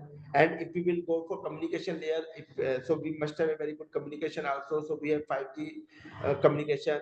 Then this MQTT, OPC, they are different protocol for telemetry transmission of this message doing telemetry transmission. So what signal transmitting. Then we have a cloud integration. Then we have a security and encryption. In the last, that application layers come, in which web and mobile dashboards may come. Then decision support system based on our digital twin. We have to take the different decisions, so decision support system will come. Then predictive maintenance tools may come, and then remote monitoring platforms, means to monitor each and everything. And now I am coming to this digital twin for river. So as you know, river is a very complex phenomena. If you know, in a river, when we talk about river, so the water will come from the ground. The water may come from the this your groundwater in the river, and then river water may go for the groundwater. Then there are different water bodies which you may serve this. Then there's a population, and there are many things are there which depends on river, and on which river will depend on. So basically, to make consider all that things in a one go and make a digital twin, that is really a challenge. So what we do generally, that we this break our problems into small elements. Like if we want to do for flooding, for sediment transportation, for water quality, so accordingly we will take and then do the this one, make the digital twin. So if you will consider this, see this slide. So first one is geometry. Basically, for making any this twin for river, as I told you, first we require basic data, and in that lidar and bathymetric lidar is very useful. Because once we will get the river and its cross section and its neighborhood area, we can calculate many things. Like we can calculate what may be the discharge in the river at different time. Then how much, suppose some flood event will come, then how the water will disperse in the area. So like that, there are many things which we can find out by when we have a geometry, and that we will calculate from this lidar data. Then we have a models. So like we have a hydraulic model, hydrological model, sediment transportation model, water quality model. So for making digital twin, definitely we require some models also. Then real-time data feeding. It may be from sensor, IoT devices, remote sensing data, many things. Then data assimilation and forecasting. So for that means we have a data coming from various sources, so we have to make that data useful. So for that, in example, this Kalman filter may be used, then machine learning may be used, and then visualization, again APIs, 3D viewers and dashboards, and then control. Basically, if we have to control all that things. So if we will talk about the digital architecture, digital twin architecture in this water management. So basically, what we have to do, we have to first collect diverse water management data from various resources. Again, I'm saying in this digital twin, the data is very, very important. Your data, if you have a good data, then you will get a good, better model. And if you have a better model, then you can predict in a better way, and your digital twin is a true replica of your actual physical model. And one of the main advantage of LiDAR is that it will give you a huge data, means ki for river this topography and river bathymetric and all that things. So that data is very, very much useful in making different applications. Otherwise, in the old time when we have this traditional technology, so it is very difficult to means we have to interpolate many data. So it is becomes very difficult to actually model the real physical objects. So the second one is define and prepare data. Now this data has very noises and all that things, so we have to define that data. Then we have to create models and then integrate data to improve model accuracy. And one thing is that this generally our digital twins, what it will do, if when the new data will come, it will again improve itself, so that it will give you the better result based on the latest data or latest condition which is there in the field or which is there with us. So that is the advantage of this one. In the old model, sometimes what happen, that we make the model and then we will not update it, and due to that of not updating that, whenever we will run the model, maybe we miss many new things or many new challenging condition or sometimes real time conditions. So digital twin has advantage that we will get that real time. So again, this is the means high level architecture. So again, already many things I already explained. So just I will go quickly from this one. So we have a hydraulic models, we have a data simulation layers and all that things. So in this it is written that how we will get different things. So I am just putting this. So based on all that things, तो हमें ये चाहिए क्यों? Because I told you about digital twin first, and then I am coming to this slide. So because you understand many things about digital twin, then it comes ki why we have required all that things. So for real time monitoring, we have required this digital twin. In this form, we can weather, rainfall, pollution sources, many things are there which you can get from this. Then predictive capability. So basically what happened, we have to predict, like just take an example. Now recently you know that this floods has come at the various places. So what is there, if we have a digital twin of the whole area, like the whole basin of different rivers and all that thing, so we know if there is some rainfall event is there in Himachal Pradesh or Uttarakhand, so we come to know that okay, after so many days this reservoir will become full, and due to that there are chances of flood. So maybe 5 days before we will open the gates of that reservoir, and then let whatever water is stored in that, we let it flow in a slow rate so that it can go further, and there's a less chances of this flood. So in that way, means digital twin will give us a very, very good predictive capability. Means ki we come to know about that, but we have to take the decision. So optimization and control, and it will help us in taking such type of decisions, and we can optimize and control ourselves. अगर अब इसमें भी क्या है, suppose there is a flood event is there, and suppose the flood will not happen, then what happen? We have released, open the gates, and the water will go, and then we have a scarcity at different places. So what happen if we have a good this model? We have a good prediction of rainfall, climate models, and all that thing. So we will get a better accuracy, and it will take help in better decision taking and other controlling other things. So so this is all the part how we will do from that. I'm skipping some slides. So again, this digital twin for river, if you will go, so we have a geomorphology and evaluation data that we can get from airborne radar, mathematical radar, ADCP, and all other things. Then we have a meteorological and hydrological data that we get from weather station, radar rainfall. Then we have a remote sensing, optical and synthetic aperture radar, microwave radar. From that we will get the data from remote sensing about the different events. And then we have a hydraulic and flows. So for that, ADCP, discharge rating curve, stage sensor. These are little bit technical words. Maybe means who are in this water sector, they will understand. I, due to this time limitation, I am not going in much detail of all that things. So then the next one is water quality data. So we have a water quality sensors, multi-parameter zones, and all that things which are installed at different places at STPs at various locations. So from that we will get the data, and then ensuring data like reservoir release schedule. We have a old maps also, land use maps. Then we have a data from different sources. So basically, if you want to make a digital twin of any area, so the mean is say that we have required the data from different position. So like from this data, we can generate the different maps which we can use for making this one. So again, this is a just I'm giving a example of one, like if we are collecting raw data, first is raw ingestion, means we have to require real time data. So we are or some other data. So we are collecting the raw data from lidar and other sensors. Then we pre-process data clean, and then hydraulic mesh generation, creating meshes for hydraulic. This is just an example of hydraulic modeling. So for that we generate the meshes and all that things, and then we do the quality control, and finally we get the this 3D models. Now, again, there's a one thing. Which model should be used for the river twin, digital twin? So again, as I told you that to make a complete model is very, very difficult. Means it is very time consuming, also will require a lot of data.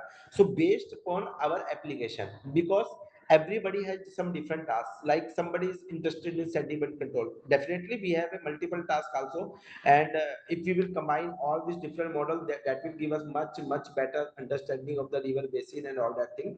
But for the starting, like the participants of this river thought, they must focus on some particular application, that what they want to do for this river and where they want to do use the data. And for that they have required different models, like there's a hydrological model. Then we have a software like hack hms, swat, and all that things. So by using that, we can generate the inflow hydrograms to reach study reach. Then we have a hydraulic model, again hack at RMS, RAS, then that 3D, then there's a mic software. So for that, by using that, we can study the floodplain dynamics and all that things. Then we have a sediment transportation model. Then we have a water quality model. Then we have a hydro informatics model, which is based on, and in all that models, I just want to tell you, we can apply the machine learning and all that things. We can make the surrogate models and other things. So that is possible in all that model. And these are the, I have listed few of the softwares, because if somebody is interested in making this digital twin, so definitely he must know which softwares and which platform they have to use for doing different activities. Like for point cloud data, you can use this ISRI platform, Blast Tool, Cloud Compare, Portray. There are various softwares. Then, if you want to go for GIS, then ArcGIS, QGIS, PostGIS, GIS Server. Similarly, for hydraulic, sediment, data simulation, you can use Python and all that things. Then visualization, there's some softwares are there. Mainly, I have listed the open source. There are many commercial also. Means like AWS is commercial, but they are mainly, if you see, the maximum softwares and systems are, they are the open source. So like this organize this. So okay, so I'm just skipping through slide. So just I wish to give this one example. So in this, basically, what is this? We are working in this Varanasi area in Varna River Basin. So basically, it is a digital twin. The model which you are looking for, it is a digital twin of river, Varna River. So in this, if you will see, we have digitized the different river means channels, and then we have a contour maps. And if you will see 3D, we have a different layers. We have what we have done. We have done the geophysical survey, and from geophysical survey we have come find out that what is in the means what are the different layers in the subsurface. So by using that, and where is the water bodies, we have taken the data of different wells and all that things, we have taken the cross section, and based on that we have made one model by using the SWAT and mod flow. And if you will see, based means there are various application of this. Just I wish to show one application in this. What is there, that suppose if you know, nowadays groundwater is depleting, and suppose I want to find out where I will make a recharge structure so that it will contribute to the river water, because river, you know that from groundwater the water can go to the river, from river there is a exchanges are there. So suppose I want a location, and I told that okay, if here what I will do, I will means make some recharge structure and put the water, then how it will contribute to the river. So for that I have done the whole programming. And if you will see this last point where my cursor is, this is the river point where we want how much discharge has increased. And in this grid, at anywhere if I will put my injection well, so just I'm running this one. So if you see, this graph is there, that it will, in the x-axis we have a time series, and in the y-axis we have a base enhancement, means how much base flow will increase. So if you will see, when this there's a rain, so we have a more water. So if we will inject the water in this well, then our digital twin will tell us that how the water is increasing at this point, at this particular point, and we will get this by doing modeling and all that thing. So your digital twin, this is just one example that how digital twin will help us to model the thing. Now what happens if we will randomly make, suppose this injection well, and it may be possible that the slopes may be at the different side and it will not contribute any to the river. So, and for making this model, LiDAR data, various data means have been used. It is a very complex model which we have made, and lot of field data is also required. So this is just one example of digital twin. And there's a very global examples are also there, where this digital twins success stories are there. And nowadays, just I wish to say that, because many of you are students, PhD scholars, and all that things, basically these are the areas, digital twins for cities and all that, where it's a future.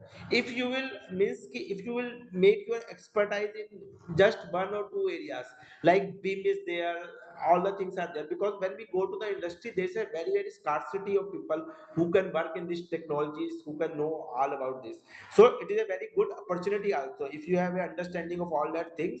So because even you go in the this aviation sector or any sector, we have required this. And again, environmental is a big sector, like this river and other sorts of air pollution and all that things, we are required to make a digital twin for smart cities and all that things. So way forward, so just I am coming to end. So way forward, digital twin for urban river interaction in India. So what we have to do, we have to first do some pilot projects in major river cities, like Delhi में कर सकते हैं, Varanasi, Ahmedabad, Sabarmati. So there may be different rivers and cities. Then integration with smart city mission. So if you know, there's a Ministry of Urban Affairs plan, that is the urban river management plan. What they are trying to do, this smart cities, basically river, and they are trying to connect both these things, river and cities. So in smart city also we can integrate. Then we have to bring some public private partnership for technology development and implementation. It is not compulsory, means there government will do all. Then we have required the capacity building program like this, where urban planner, water professional, they will work. Then we have to start to miss in MTech, there may be some courses on that. So we can go like that. Then technology roadmap. Nowadays, IoT sensor, satellite integration, basic monitoring, and AI analytics, all that thing. So generally, what happen nowadays, government is to start putting various sensors and start collecting the data. Because what happen, suppose today we don't have any digital twin of any city, but when we are going to make it, then we have required the historical data. So at least what we have started at different places, means government has started that they start collecting the data, because it is very difficult to collect the old data. Means if you don't have data, you can't make a good model. So for that. And in future, full digital twin, we must focus towards the full digital twin. As I told you, that presently we are making digital twin for part. But once we will make it, then we have to focus to integrate all that, and we have to go for system of systems, means the full all the things. Then expected outcomes kya hai? 50% reduction in urban flood damage, enhanced water quality monitoring and pollution control, climate resilience structures and adaptation capability, and then job creation in water tech and smart city. Again, I am saying there is a huge potential of job, not only in India, even outside also. Now, what are the challenges in this? So data gaps are there. So definitely, like this, NMCG has done an excellent work in collecting this LiDAR data. It is they spend so much money also, but definitely I am saying this may be means this data may be useful for many years, not for just 1-2 years, because it will make a reference data, a very good quality reference data. So we have to fill up this type of gap. Then integration and complexity. So heterogeneous data. Basically, this one more thing is there. We have a very heterogeneous data from different sensors, from remote sensing, other things. So how to combine all that? Then again, security and access, another, and then infrastructure demand. Basically, we have required the high computational computers and other things, buildings, powers, and all that things, manpower. So that infrastructure demand we have need. And the future of radar-based river management is AI and cloud computing, transforming expansion, IoT, and global transformation. So thank you very much. I have tried to complete it within much limit. If anybody Thank you, Dr. Ori. Thank you very much for your very insightful and thoughtful session. And our all the participants must be very.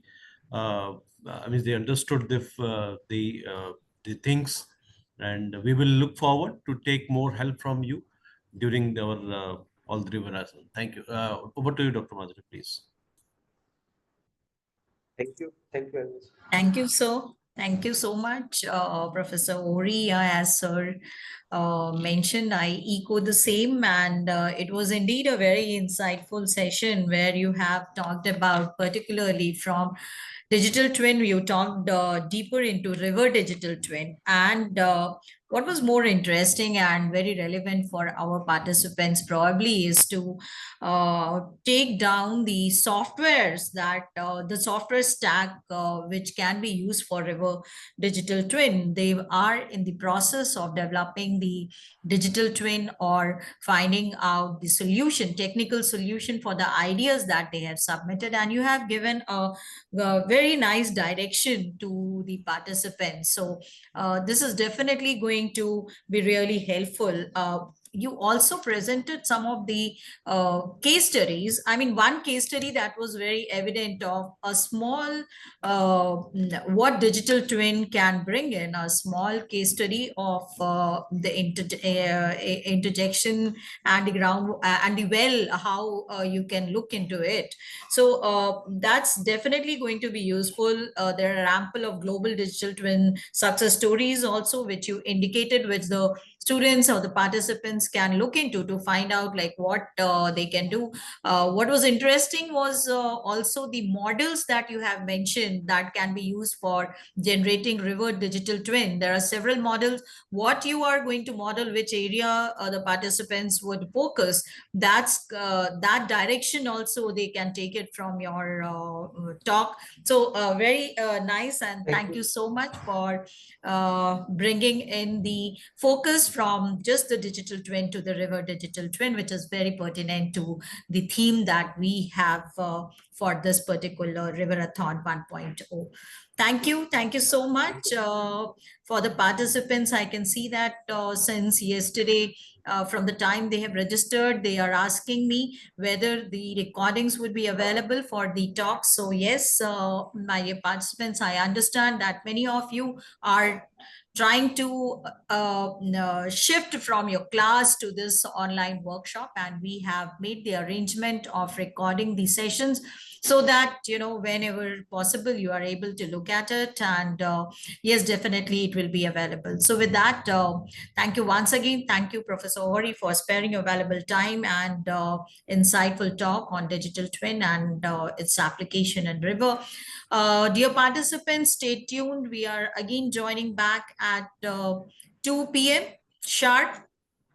And we start with the talks from the officials of National Mission for Clean Ganges, and that's particularly from where our journey has started. So it's important to look at the outcome, the aspects of the Riverathon, and then we move on, as usual, the talks around several other themes of the Riverathon. So look forward to have you all once again joining us at 2 p.m. Till then, we can have a break. It's not necessary for all of you to be logging out. You can stay here and we can get back the session live at 2 p.m. Thank you. Yes, we can Anyone? hear you. Yes, Yeah. we can hear thank- you, and we are ready now Okay. for the next Thank session. you. Thank you, sir.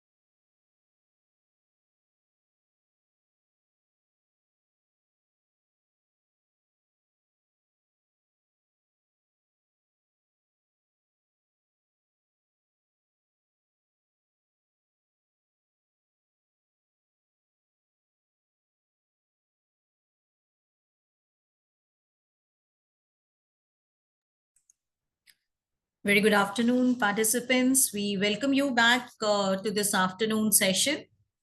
As we get ready and wait for our speakers from National Mission for Clean Ganga, I request you all to kindly join in, and I'm hopeful that this afternoon session is going to add on what has been already covered in the morning session.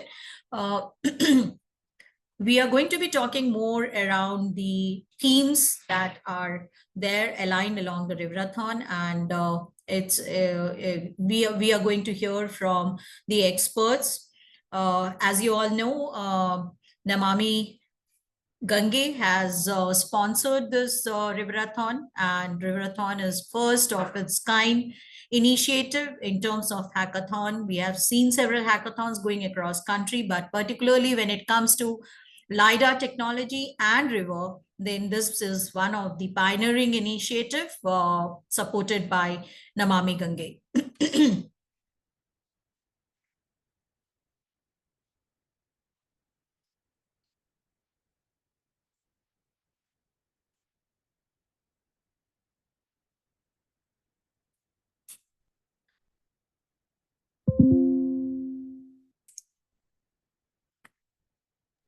Good afternoon, Nalinji. So, namaskar, sir.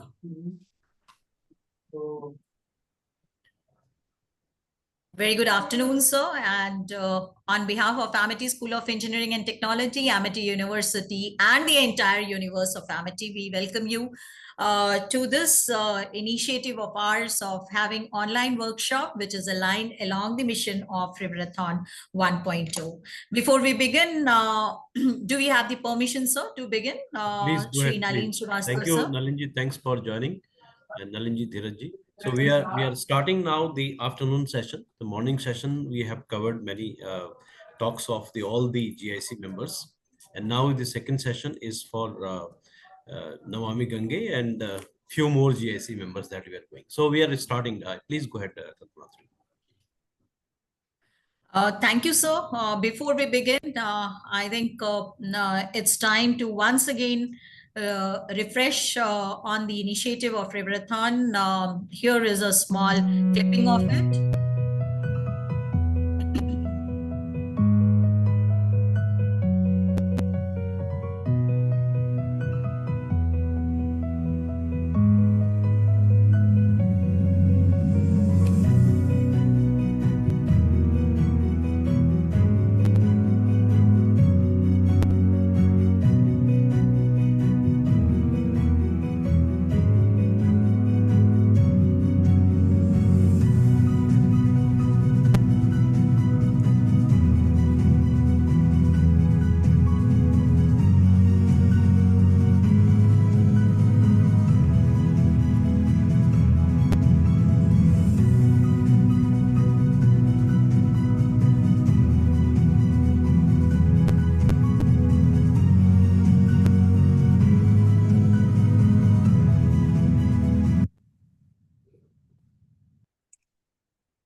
Thank you. Namaskar, a very pleasant and energy flowing afternoon to everyone, and a warm welcome on behalf of Amity School of Engineering and Technology and Amity Universe. It gives me immense pleasure to welcome you all once again to this afternoon session of the online workshop on the potential of LiDAR technology for river restoration, revival, and rejuvenation. Which is being organized as a part of national level hackathon Riverathon 1.2, and it has been completely endorsed and supported by National Mission of Clean Ganga. My dear participants, I would again repeat and echo what our director sir said in morning. By participating, you are not just competing, you are contributing to water conservation, climate resilience, and the revival of our ecosystem.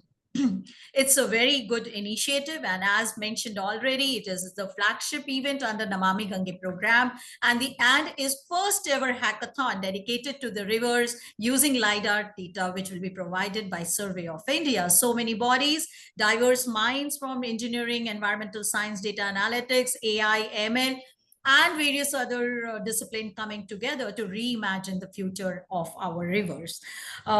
Thank you, sir, and thank you, esteemed members of Namami Gange, for supporting our idea and taking this forward. We have been joined by Sri Nalin Srivastav ji, who is Deputy Director General of NMCG. We also have Sri Rahul Dwivedi ji, who is Director Project of NMCG, Sri Dheeraj Joshi ji, who is Director at NMCG, and we have also been joined by Sri Piyush Gupta ji, who has been always a backbone for this endeavor. Thank you for joining in. We will start with the talk by Sri Nalin Srivastav ji.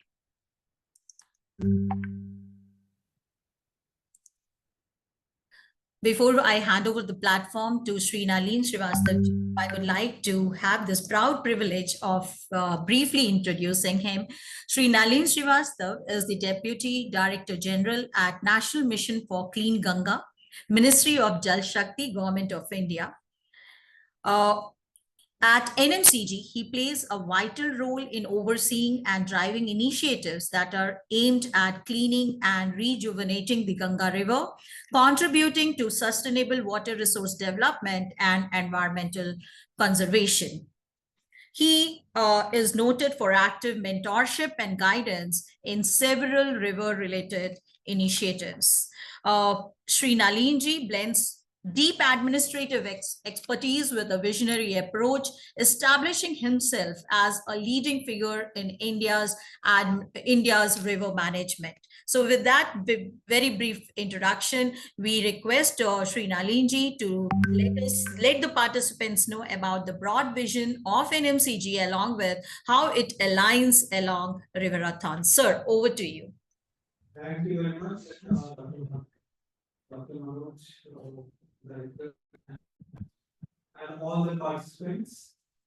So basically, this Revelathon is a very important initiative, and it provides an opportunity to all those who are involved in this pioneering, I would say, avenue to work in an area which has not been explored till now by IT professionals that much. See, river is one area where there is a lot of dynamics. River is something where a lot of science is there, lot of there, but we have not used that data, we have not leveraged that aspect to develop a proper toolkit for it. Now, this NMCB realized this, and as a part of this Ganga Rejuvenation program, we have taken a comprehensive approach to river rejuvenation and moving in a scientific manner to decide upon the solutions rather than just approaching a problem in a piecemeal. We thought there was a Ganga River Basin Management Plan which was prepared by a consortium of IITs which formed the basis of Namami Gange program. Taking that initiative forward, now we are trying to have more data-driven decision making and trying to approach river rejuvenation from that aspect. So in that we have got LIDAR data from Survey of India as a part of that initiative. And in this hackathon, we are looking at the possible solutions and all possible aspects of using LIDAR data for river rejuvenation. I'm very happy with the participation and the number of entries which have come. Hopefully, this river-a-thon will bring out ideas which you will be able to translate on ground. There is one particular aspect of NMCG which I would like to tell you that NMCG, if we find that idea is good, we will take it to logical conclusion, we will get it implemented on ground because we have got that flexibility from the highest level to take up the projects and to see that those projects are executed on ground. So once you develop an idea, we will try to incubate that idea and help you in all possible manner to take that idea to logical conclusion. So in this is the first workshop where we are trying to introduce you to the various dimensions of working of NMCG.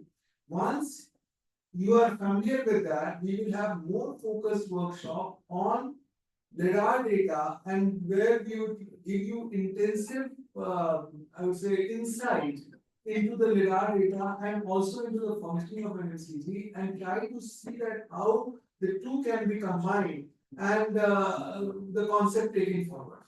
So this who are there, all the बीच में camera leaders who blur are हो there, रहा है Julie, कौन सा हमारे this becomes a kind of a flagship program, which, as you know, Honorable Prime Minister is very keen on this aspect. He has, his dedication and love and respect and reverence for River Ganga. So from that aspect, we need to see that we are able to stand up and deliver.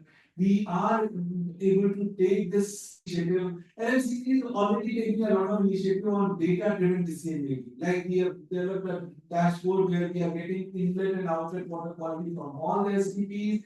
We are having a GeoGanga portal where we are having all the STPs geo-referenced. We are having a project monitoring tool. We are now trying to establish an AI-driven CCTV-based CCTV-based water quality monitoring. We are trying to have satellite-based water quality monitoring. So we are already taking a lot of initiative in this aspect, and we know that we are at a particular stage of our career. We have our limitations. We are now inviting young minds to come and work along with us to this noble cause. So you are kind of now will partner with us to ideate, incubate, and develop solutions which will help in overall cause of Ganga rejuvenation, which is so close to our heart. So with this, I think I'll stop here because the technical aspect you will definitely be going through in detail by the technical expert. But the vision, I want to just make the remark on the vision that what we want to accomplish and how do we want to go ahead. So with this note, I will hand over to the next speaker. And thank you very much. And hopefully this this workshop will give a good insight for you to further think and develop ideas and solutions. Thank you very much. Thank you, sir. Putting the letting the participant know about the relevance of the online workshop and the endeavor of and the effort that we are putting in so that the River-a-thon 1.0, which is being designed to get some good outcome out of this event. So, and we promise you that with the kind of participation we have and the kind of ideas that has been submitted, we are definitely going to have a great outcome of this event. We have been joined by Sri Dheeraj Joshi ji, Director of NMCG. And he will be our next speaker for the day. Before I hand over this platform, may I have a brief introduction for Sri Dheeraj Joshi ji.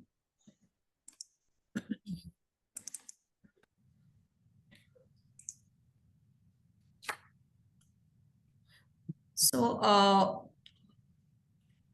Sri Dheeraj Joshi ji has experience of around more than 15 plus years in public services with the recent competency in the water sector of Namami Gange program in the fields of project and several other management and of course the most important being the government administration.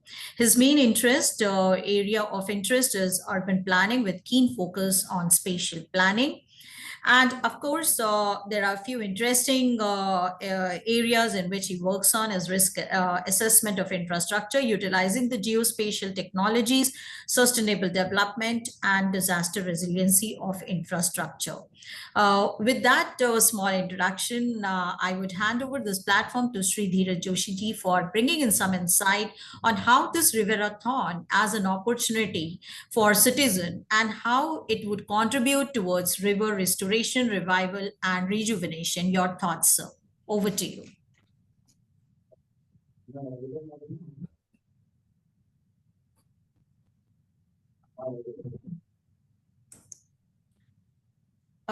I think there is slight problem in the audio. It was clear before. Is it fine now? Yes, it is. It is, sir. Okay. Thank you, Madhuri. Thank you for the introduction, and thank you, Dr. Manoj. And I would like to also thank Director Amity Industry and all the online participants and the entries, the candidates that have been shortlisted. I think they are also participating. I think I participated them for submitting their entries. And so basically, I want to make a short presentation on what is the contribution that citizens can make through these river-thons, these exercises. Can you please approach the presentation? Yes, sir.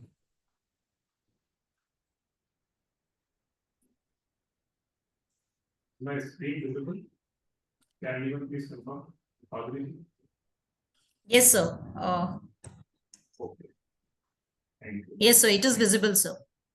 I will be, I hope most of you are comfortable in Hindi and English. I can use I will be free to speak in both the languages. I hope everyone is comfortable with that. So I will be basically deep diving into this topic of riverthon as an opportunity for citizens to contribute towards river restoration, revival, and rejuvenation. Next slide. So what is a riverthon basically? I was actually given this topic by Piyush 2 days before, and I was thinking, what is a riverthon? And I was glued to this word of thon for 2 days. What is this basically? There is a word of marathon, hackathon, hackathon, cleanathon, so many thons I went through this. And if I recall correctly, I was basically involved in conceptualizing this riverthon aspect with Amity, Piyush, and here in NXTG with other officials also. So what I think is basically we have also conducted other marathon events related to rivers and other cleanathons related to rivers. Basically, they all fall into the category of riverthon. When we hold a marathon for Gundaran, then it is a riverthon. When we hold a kind of a walkathon for river, then it is also a riverthon. When we hold, we are like today, there was a such that cleanliness campaign that we undertook at Kalani in Jihad on the banks of Yamuna. So it is also a riverthon that we did. Basically, it's a portmanteau of river and cleanathon activity that was undertaken. So it is basically clubbing together to form river.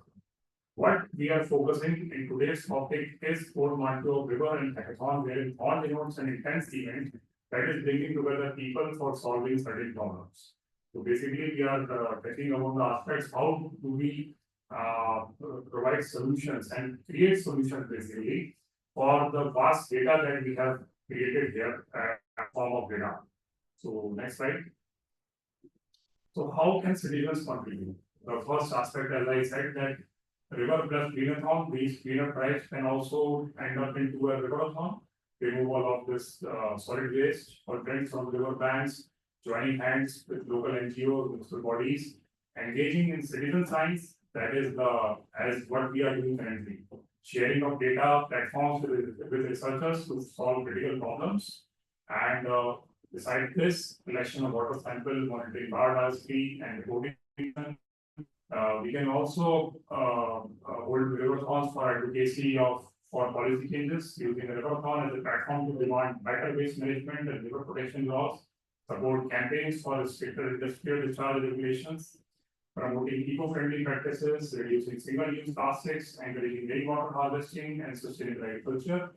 Besides this, most importantly, educating and inspiring others, organizing workshops, school programs, and storytelling sessions, sharing river stories, traditions. And I hope this organizing workshop is also a critical component of this riverthon. Thanks. Here I'm showing this one of the case studies in river Niranjana that we did one of the previous years, like the river riverthon was conducted for run under the CSR wing of Pragati with IAM Bodhya. And this, the route is mentioned here in the presentation with over participation by over 600 individuals. And the key outcomes, as I illustrated in the previous slide, awareness generation, community mobilization, and collaboration. Next. So I want to also convey to Piyush here. Next year, I want to put up the case study of Riverthon 1.0 that we are doing with MIT. And in the way forward, post Riverthon, what we bring out is scientific solutions. That is exactly what we are looking for in this Riverthon. Exploring cutting edge applications of radar technology in river rejuvenation, illustratively, like in hydrological assessments, pollution mapping. These are some of the illustration other solutions people like candidates can derive. Pollution control, installation of SUV, regulation of industrial discharge, deforestation, community engagement, and policy support. These all, whatever the solutions are coming up, they can be broadly summarized further into three broad categories. Next. Like environment, policy, and social. So these three key areas ultimately have an impact of community participation during the riverthons. Improve water quality, increase biodiversity, greater impacts and outcomes that we really get when we get an intense effort of citizen participation for river solutions. Greater accountability leads to responsive governance, data-driven decision-making, and most importantly, social aspect that it caters to is stronger community bonds, environmental literacy, and cultural development. Next. So thank you very much. And so I would like to just, Piyush has given me some talking points. I would like to take advantage of those also. He has basically mentioned that this is a very powerful tool in our hand. So this hackathon is an opportunity for us to convert the data into innovative solutions, whether it is accurate mapping, identifying pollution hotspots, managing floods, designing nature-based solutions, or optimizing investments for maximum impact. That is a very important point. How do we optimize the investments, and also how do we optimize the decision making? That is very critical. With this, I get pause to my presentation and my briefing. Thank you very much. Over to you, Madhu. Thank you, sir. Thank you. That was really insightful. You have, we already know it, but you have said it very well, the way forward or what's the outcome specifically that Namami Gange looks at as a part of this river-a-thon. The scientific solution, apart from that, you mentioned about various important points like pollution control, afforestation, community engagement, policy support. That is something to be taken up by the participants, that it is not just a technology solution, it is something like go to market strategy which should be applicable to be we should be able to actually work on that solution and bring in a change specifically which should create an impact on the community. That's the message, and that's the whole outcome that every one of us are looking at. Thank you so much. And the assignment that you have given to us, we definitely want to follow the footsteps of what you have done at IIM Bodh Gaya. We will definitely take it forward and as a part of this thon, and we will keep going. Thank you once again for joining us for this online workshop and mentoring us through identifying what are the key areas that we had to cover as a part of the initial workshop, so that it actually gives a lot of benefit to the participants before they can actually work on the solution, on actually implementing the solution. And we for the benefit of the officials of NMCG, we would like to let you know the morning session was quite insightful, with wherein we started with a keynote from ISRI, who is our solution partner. They specified about the geospatial technology, LiDAR technology, and took forward how this platform of ArcGIS is going to help expedite or give wings to the thought or the idea of our participants. It was followed by the talk by Sri Mathuria ji, who actually talked about how these issues that existed and is still existing is so pertinent and has to be taken up very, very seriously with the help of the technology that exists in today's world. And we moved on to two themes. We covered two themes: sedimentation as well as the digital twin, which was covered by one by the professor from IIT Kanpur, Professor Rajiv ji, and the other one was by Professor Ori from IIT So that was the morning session, and we continue with several other themes this afternoon. And we are seeing the participants are coming in, going out, but then yes, there are several requests that came in from the students who are the participants. They are managing their class, coming for this online workshop, and they wanted the recording of the session, and we are all set, and we have this provision, and we will be providing the recording of the session. So with that note, once again, thank you so much, and we are so grateful to all of you for joining this afternoon, and we would like to now take forward this event with the other. One more line to add, Madhuri, that whatever solution that will come out from this River-a-thon, we would like to take them forward for implementation also. So that support also NMCG will be providing to whatever solutions, that action-oriented solutions that we get, we will be supporting them for the implementation part also. That I want to reiterate. Thank you. Thank you, sir. Yeah, thank you, sir. In the morning session, as we started with River-a-thon, this was one important aspect that we told to our participants, that it is not just the prize money. It is just the start of the journey. It's not the end. We want to have a continuous evolution of the idea, and finally we want to see it working. And that's what you mentioned, that the project also may find funding and several other opportunities of collaboration and bringing out the own idea based entrepreneurship. So that's the kind of promotion that NMCG is doing through River-a-thon. Thank you once again, and we are very hopeful that the outcome will align along the thought process that you have put the seed of. Thank you, sir.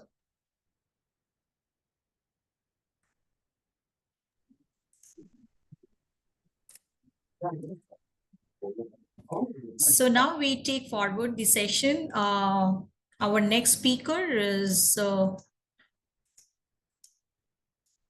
Sri Akhil Pathak. Sir, if you are here, may I have your video on, please? Yes, good afternoon, madam. Very good afternoon, sir. You will be able to share your PPT right here. So can you just check if you are able to? So you, in that case, you need not share the PPT with me. You will be able to do it through this point. I'm getting a message that you cannot start screen share while the other participant is sharing. You have to stop sharing your screen, I think. Oh, okay, Yeah. okay. So before I hand over this platform to you, thank you for joining in, and may I have the privilege of introducing you to the participants of this online workshop. Sri Akhil Pathak ji is currently serving as Deputy Superintending Surveyor at the Survey of India. He has been with this organization for more than 5 years now. His role involves overseeing and supporting surveying operations critical to national geospatial data and infrastructure.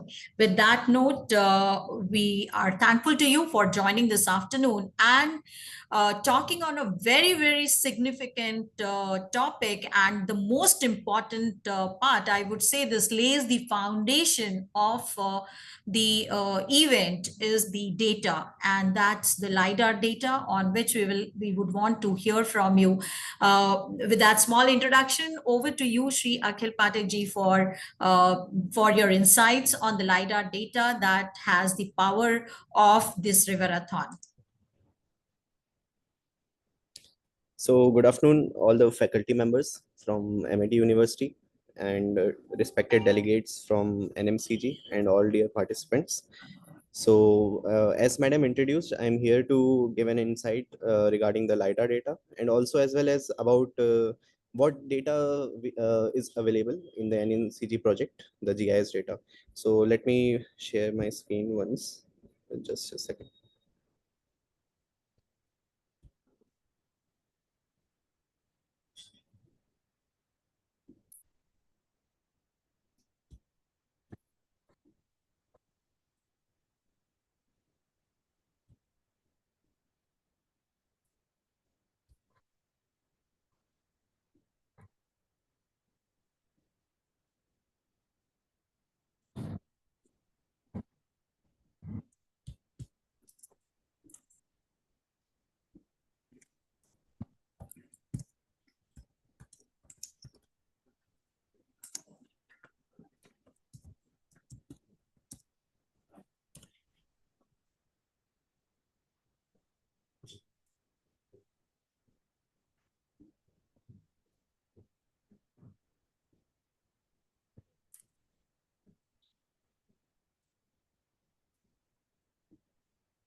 Okay, so is my screen visible? Yes, Uh, it is. I think the presentation is visible, right? Right. It's visible. Okay, so we will begin here. So the theme for this presentation is data-driven action. So how can we harness the LiDAR data for river rejuvenation? So in this through this presentation, this is a brief overview. What we are going to see in this presentation. First of all, what is the challenge we are facing, which requires what kind of what kind of challenges we need to address. Then a brief project overview regarding the NMCG project which Survey of India has carried out. The overview about LiDAR technology, its applications, and how we can implement it practically for practical applications for the country. So what are the challenges to river ecosystem? There are a few challenges which we can see here. There are several encroachments nearby the river in the floodplain. There are several polluting outfalls and different sources of water pollution. And there are erosion threats to the river banks, which has been there across the river ecosystem across country. Now we have to enable us to solve this problem. We go for river rejuvenation, but in order to go for rejuvenation, we need some data to make some decisions. That is the GIS data. So GIS was traditionally, it was adopted or it was made with the help of manual surveys, which were total station surveys or different kind of theodolite surveys. But now the technology of surveying has rapidly and drastically changed. Now we have LiDAR and different remote sensing applications, photogrammetry, which are pretty much quick. And along with their speed, they are also very accurate as well. So as we move forward, first of all, we will talk what is LiDAR. It stands for light detection and ranging. It is one of the active remote sensing method. Just a second. Yeah. So it is one of the active remote sensing method. What happens in LiDAR in the image you can see, there will be an aircraft. It could be drone or it could be helicopter. It could be any aircraft. It will be, or it could be terrestrial LiDAR as well. Here I am talking about the airborne LiDAR. So in the airborne LiDAR, we have a LiDAR sensor fitted with the aircraft, which fires millions of laser pulses, and these pulses they get reflected back and get detected in the sensor again based on the distance which it has traveled. The internal GNSS which the aircraft is having, it is able to obtain the coordinate of the point cloud, which from where that laser light has returned back. But in order to know the exact location of that point, we also need the IMU data, which is there in the aircraft. IMU stands for Inertial Measurement Unit. So it gives the angular value of the aircraft, which is roll, pitch, and yaw. I think all the participants must be familiar with it. So based upon this, there is a final output, which is a massive point cloud data set, which actually represent all the surfaces which these pulses have hit, whether they be the vegetation, buildings, ground, all the surface, uh, these things. But what happens is there are always errors associated with GNSS since it is based upon the travel of the signals from the satellites. So in order to correct for those signals, we always keep some control points on the ground, and based upon those control points, we always correct the data, and we so as to enhance the accuracy. So the output which we get, it is a point cloud here in the photograph on the bottom right. It is actually a cross section of the LiDAR data. You can see the vegetation and the ground profile. So this is a sample of the LiDAR data which I have kept here so that the viewers can see. And there is also products called digital elevation model, digital surface model. We will discuss it further in the coming slides. One second. So this is the project overview. In the National Mission for Clean Ganga, GIS data has been captured for 45,000 square kilometer of area, in which 156 towns fall. And we also have the panoramic street level imageries, which are captured using 360 degree cameras in all these 156 towns for a linear kilometer of 35,000 kilometer. These are the deliverables of the NMCG project. First of all, it's the LiDAR data. Now the LiDAR data, it is just a point cloud. It is it is a collection of several points, but so as to derive something from it, we have more products which are derived using LiDAR data. It is called the digital elevation model and digital surface model. Digital surface model represent the ground as it is. It includes all the trees, vegetation, buildings, everything. But when we talk only about the bare ground, then we have uh, just a second, I'm sorry, just a second. Yeah, so the digital surface model, it represents the ground as it is. Then we have the digital elevation model. When you remove all the vegetation and buildings, just the bare ground without any vegetation and building, what we receive, it is called the digital elevation model. And then we also have the ortho rectified imageries, GIS database, and the street level imagery. So the specification of deliverables, uh, the LiDAR data, it has a density of 4 points per square kilometer, and we have classification of ground and non-ground points. So what this means is in the LiDAR data, there is a distinction between what point represents the ground and what points represent other features such as vegetation, buildings, and everything. Then we have the DEM and DSM. The resolution of DEM, DSM is 1 meter, accuracy is 0.5 meter. We have the orthorectified imageries, which have 0.25 meter resolution, and the GIS database. This is one of the representation of Lakshman Jhula in Rishikesh.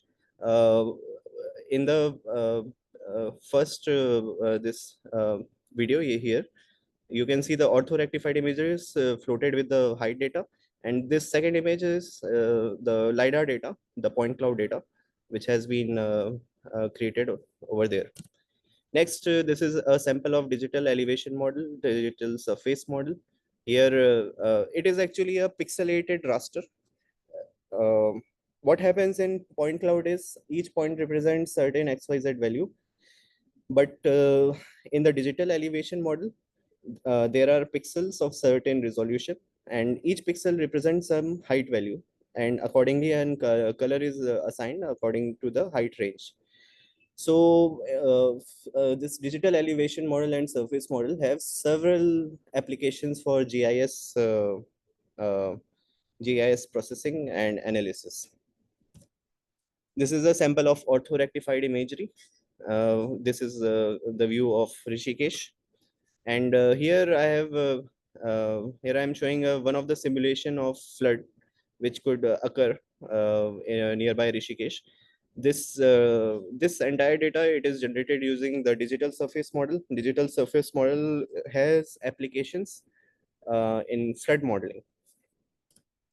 Now the workflow, I will quickly go through the steps, how this data was acquired, how it was prepared. First, we go for project planning to define the scope and requirements. Then we obtain the ground control points. As I mentioned earlier, we need ground control points so as to obtain highly accurate data. Then we go for data acquisition at number 3. It was done through airborne survey. And in the aircraft, we had fitted the LiDAR sensors as well as cameras for obtaining the orthorectified imageries and point cloud data. But whatever data which we received during the aerial acquisition, it is just a raw data. It needs to go for post-processing in the offices, which is shown at serial number 4. And then we have the final deliverables of DTM, DSM, and ortho imagery. So the step 1, that ground control network, it is established on the ground at a well-distributed intervals so as to create the checkpoints as well as control points. Control points help us to enhance the accuracy of the data, and checkpoints are used to validate the result in form of the QA/QC. Next, we have the data acquisition phase. During the data acquisition, we have aircrafts. These aircrafts, before they are being flown, we have mission planning. In the mission planning, as per the data density requirement, according to the elevations and according to the vegetations, since vegetations are barrier obstructions to the LiDAR data, the flight of the elevation flying height is defined for the aircrafts. And also the overlaps are defined so as to ensure the accuracy. And as I mentioned earlier, the data collection system, it has the LiDAR sensor, IMU unit, GPS, and integrated digital camera for ortho imagery. After acquiring the raw data, we go for data processing. So during the data processing, we have the pre-processing stage. In the pre-processing stage, whenever we are flying our aircraft, we extract the raw point cloud and we go for the initial QA/QC so as to see if we have any kind of data gaps or data voids which could have been generated, and we check for the completeness of the data.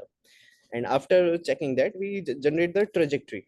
So trajectory is the rough pathway along which the flights have flown and along which the LiDAR data gets aligned. Then after this pre-processing, we go for the post-processing. This LiDAR data, it is refined and then classified into the ground and non-ground data. And finally, we have comprehensive quality control, because after this generation of the data, there is important checks for any abrupt height changes or classification errors. So in the point cloud classification, we have 2 steps. We first go for automated classification using the TerraSolid. The contractor had used TerraSolid for us. So in automated classification, first of all, a general average elevation range is defined, and based upon this, there is some noise data which is detected and removed. And after it, there is this ground classification iterations which happens, and it then classifies all the ground data, and it also differentiate the ground data from the non-ground data, which is the vegetations or these buildings. So this is basically the principle for differentiating it is based on the return value, based on uh, the reflectance value, and based upon the changes in angles of the points which are falling nearby uh, the any of the picked up point. So after going for automated classification, definitely there are some errors which get introduced. So manual refinement of the data occurs. So the errors which could come is there are error sources due to water reflections, and several times the vegetation gets wrongly classified as buildings, ground. Then there's another example for rock outcrop. Wherever there is rock outcrop, there is a chance that it gets classified into the buildings or the non-ground data. Now, after this, we have the products which we can generate using LiDAR data, which is the digital terrain model and digital surface model. So as I introduced earlier, digital terrain model, it is the bare ground. It does not consist of any of the vegetation or buildings. And digital surface model, it is the ground as it is. It contains all the vegetation and buildings. And it is a pixelated raster. Now, a few of the applications we can go for using this data. First of all, it is the watershed analysis. This digital elevation model, this pixelated data, it gives us entire understanding of the catchment which falls in the region. Using the digital surface model, we can create flood models so as to predict what are the regions which are prone to flood, and we can also zone out the floodplains.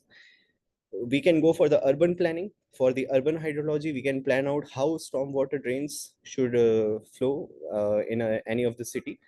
And definitely, this is elevation data, so it supports several engineering solutions.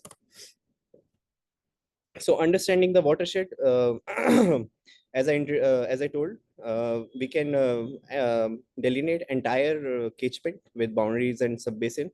We can analyze the flow. What is the movement patterns for the water whenever we have rainfall, how it flows in the entire catchment, where it accumulates, what are the accumulation zones, and how the surface runoff happens in the natural drainage networks.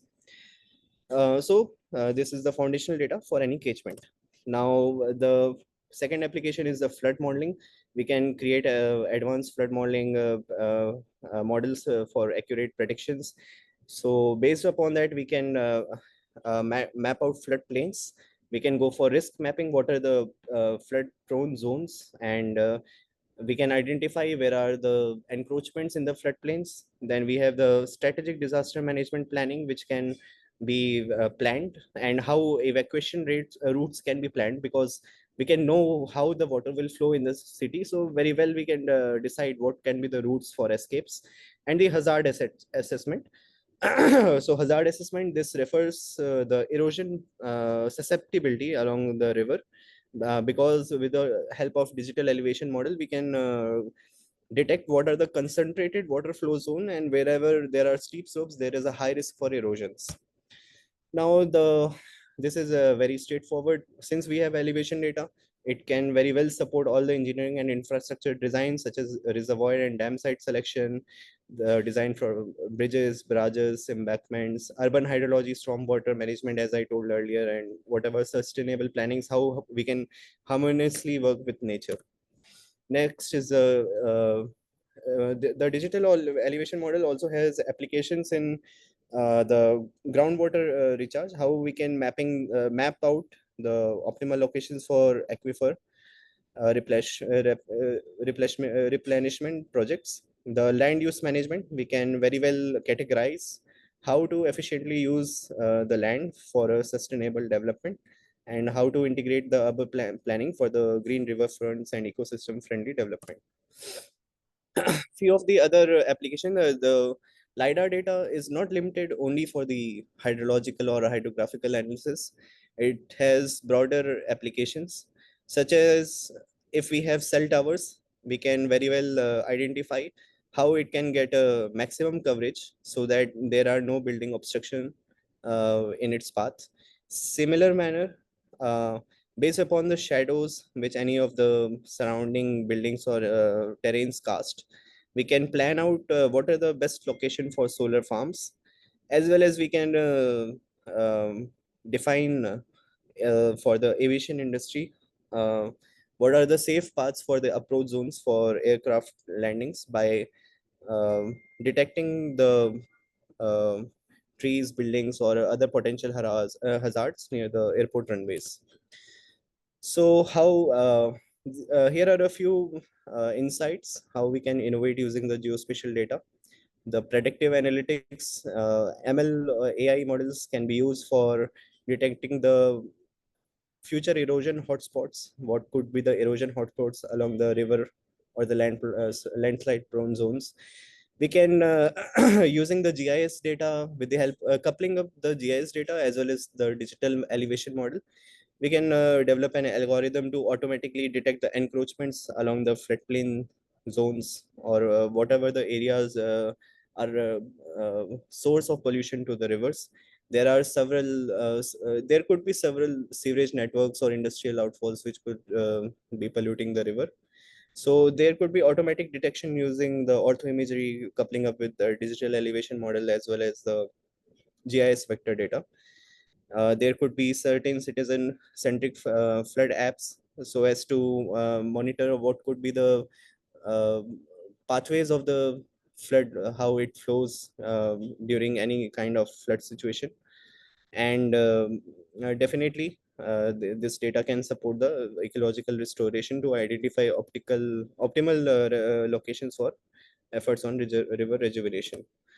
So here I end my presentation. So thank you all for listening, and I definitely hope that this data has enormous potential for innovation. So I will be very happy looking forward how it gets used. Thank you.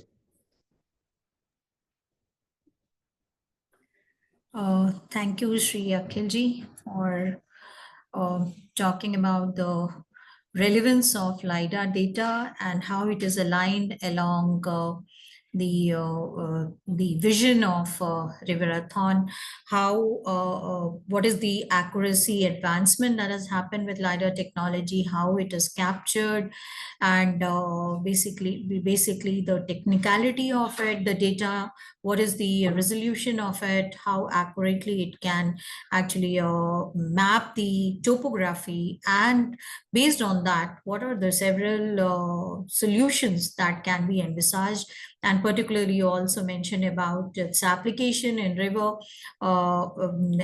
whether we are talking about river and urban setup interaction, or we are talking about flood, or if we are talking about any kind of digital twinning. All this requires a very precise data, and LiDAR, the kind of resolution that it offers, this will definitely help to bring out the solution in a better way. So thank you, and I think we really have a lot to do together when it comes about the data and its processing, and we look forward to many more hand-holding sessions by Survey of India. We are also looking forward to be hosting similar workshop in the near future, particularly to let the student know what this LiDAR data that they are going to be getting, and what are the subsets of the data, what are the format, just the view of this data, and then how ArcGIS or ISRI can power it off to find various solutions. So with that note, thank you once again. Thank you to Srinath Turji, yeah, for kindly helping us out, and through you we could have some insight into this data. Thank you for sharing the data also, and for the participants, you should know it that as soon as you get the final list out of this shortlisting, you will have access to the data which you will be using for making the POC, proof of concept. which will actually form the basis of your selection to the final or the grand finale of hackathon. With that note, once again, Shri Akhil Pathakji, thank you so much for sparing your valuable time and sharing your insight on this LiDAR data. Thank you. Thank you, madam. Okay.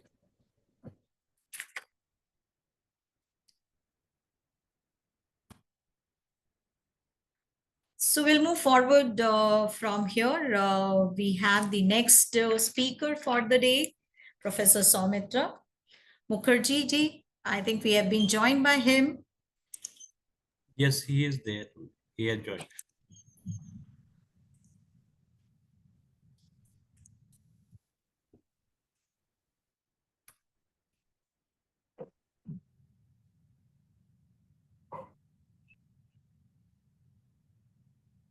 So you are there? I Yes, cannot I can. actually. I can hear you. Can you hear me? Yes, sir. Oh, yes, sir. Yes, sir. Yeah. Namaskar to you, sir, and warm welcome on behalf of Amity School of Engineering and Technology to this online workshop. We really appreciate the promptness with which you responded to our request, and we are fortunate to have experts like you delivering on various themes of Riverathon that strengthens the event and our belief that Riverathon is going to be a real success. So we have Professor Soumitra Mukherjee with us, and before I hand over this to Professor Soumitra, I would like to have this privilege of introducing him.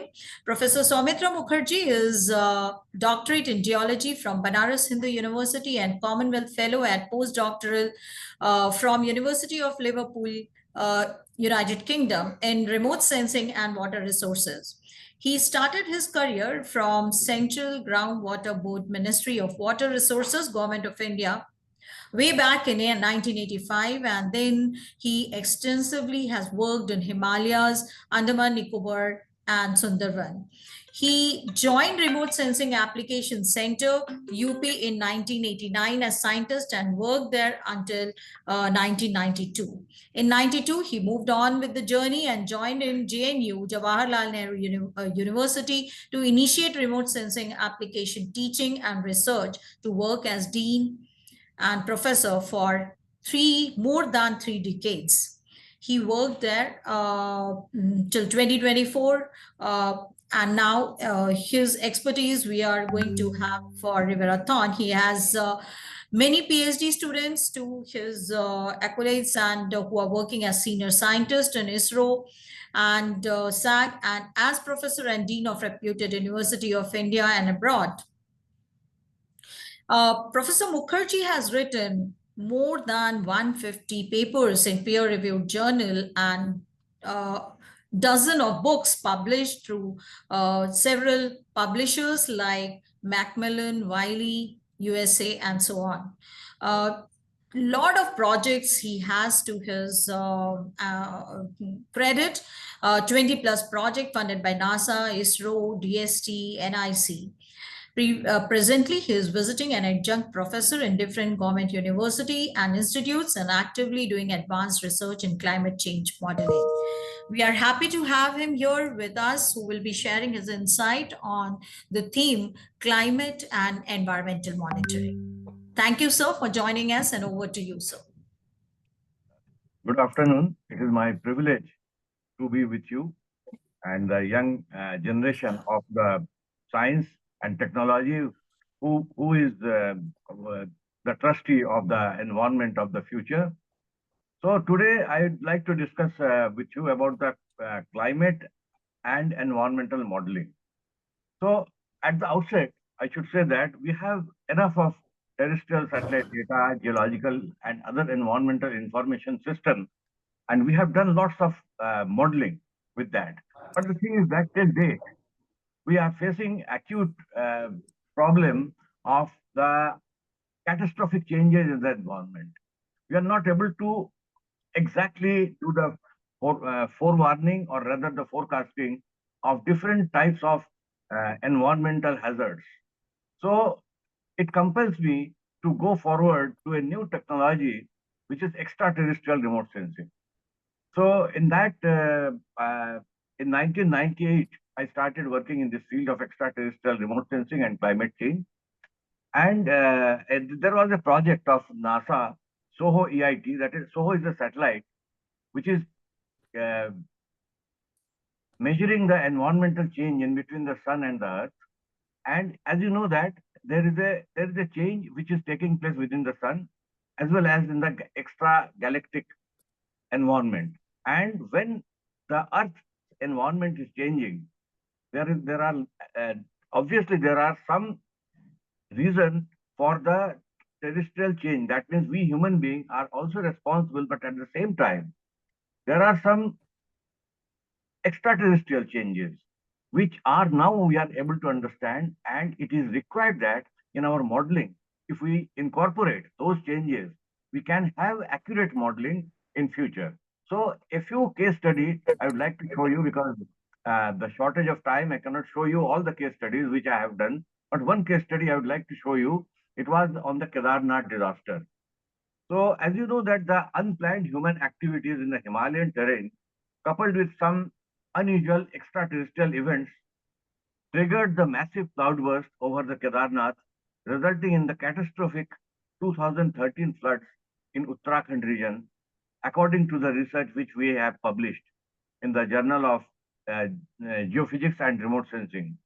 So after that, lots of data we are collecting, and we are able to do the modeling also. So today I would like to discuss you different types of the data. For example, we need the terrestrial data, which includes the water vapor flux. So in 2013, I would like to emphasize that in the 2013 there was in between 29th May to 27th June 2013, the excessive water vapor flux has been inferred in the Himalayan area, and that was also one of the important component for which has been taken into account for the modeling for the catastrophe.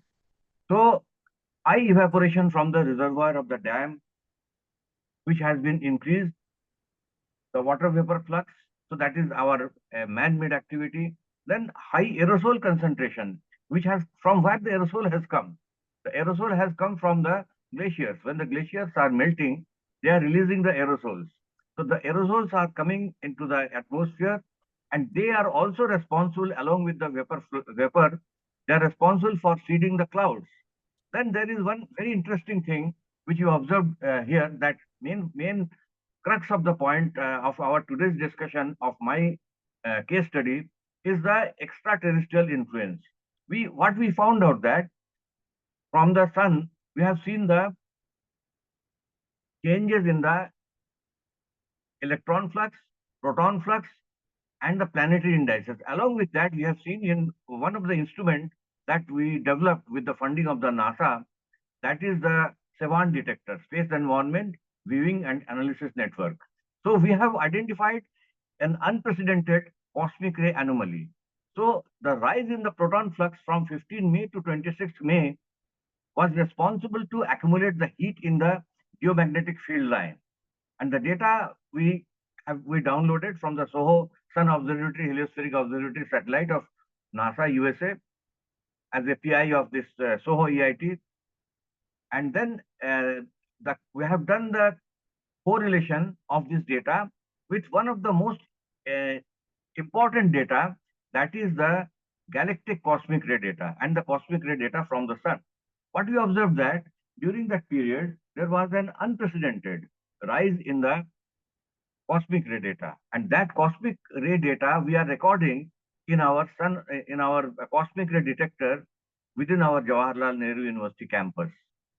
So the correlation of the precipitation, water vapor flux in Uttarakhand area, and rise in cosmic ray in our premises, Jawaharlal Nehru University, New Delhi, within the Cosmic Ray Observatory, it was possible for us to develop a model in which we can say that the rise in the water vapor, that means due to man-made activity, then the aerosol release, that is due to the sudden rise in the temperature due to the activity of the sun, which has been recorded as a high proton flux, and rise in the cosmic ray, anomalous cosmic ray, was responsible for that unprecedented torrential rain in the Uttarakhand area. So the mechanism of this cloudburst in the Kedarnath Uttarakhand area, which has been recorded and published also, that is the charged particles in the magnetosphere, which was responsible for heating the glaciers and atmosphere in the northern India and China to release the aerosol divergence of water vapor flux anomalies. The thing is that along with the Uttarakhand, there were similar type of activities which took place in Saudi Arabia and in some parts of the Africa also, following that longitude. So the thing is that we need to have similar type of Sevan detector, space environment viewing and analysis detector along different latitudes of the Earth. So far there are 14 of this type of detectors across the world, but we need minimum 50 to 60 similar type of detectors across the world, and we are planning to have more detectors in India because already we are working in this field and for so many years, so that in future there will be an accurate modeling can be developed. So the influence of the extraterrestrial changes which are affecting the terrestrial water resources has already been published, and it has been accepted by the Nature India that one of the outstanding findings in the climate modeling. So the unplanned human activities in the Himalayan terrain, coupled with some unusual extraterrestrial events, triggered the massive cloudburst event over the Kedarnath, resulting in the catastrophic 2013 flood in Uttarakhand region of India.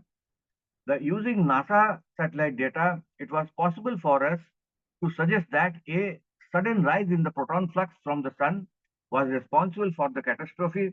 The change in the land use pattern, such as construction of reservoirs on the Ganges and Alaknanda River, added fuel to the fire and created havoc in the Uttarakhand.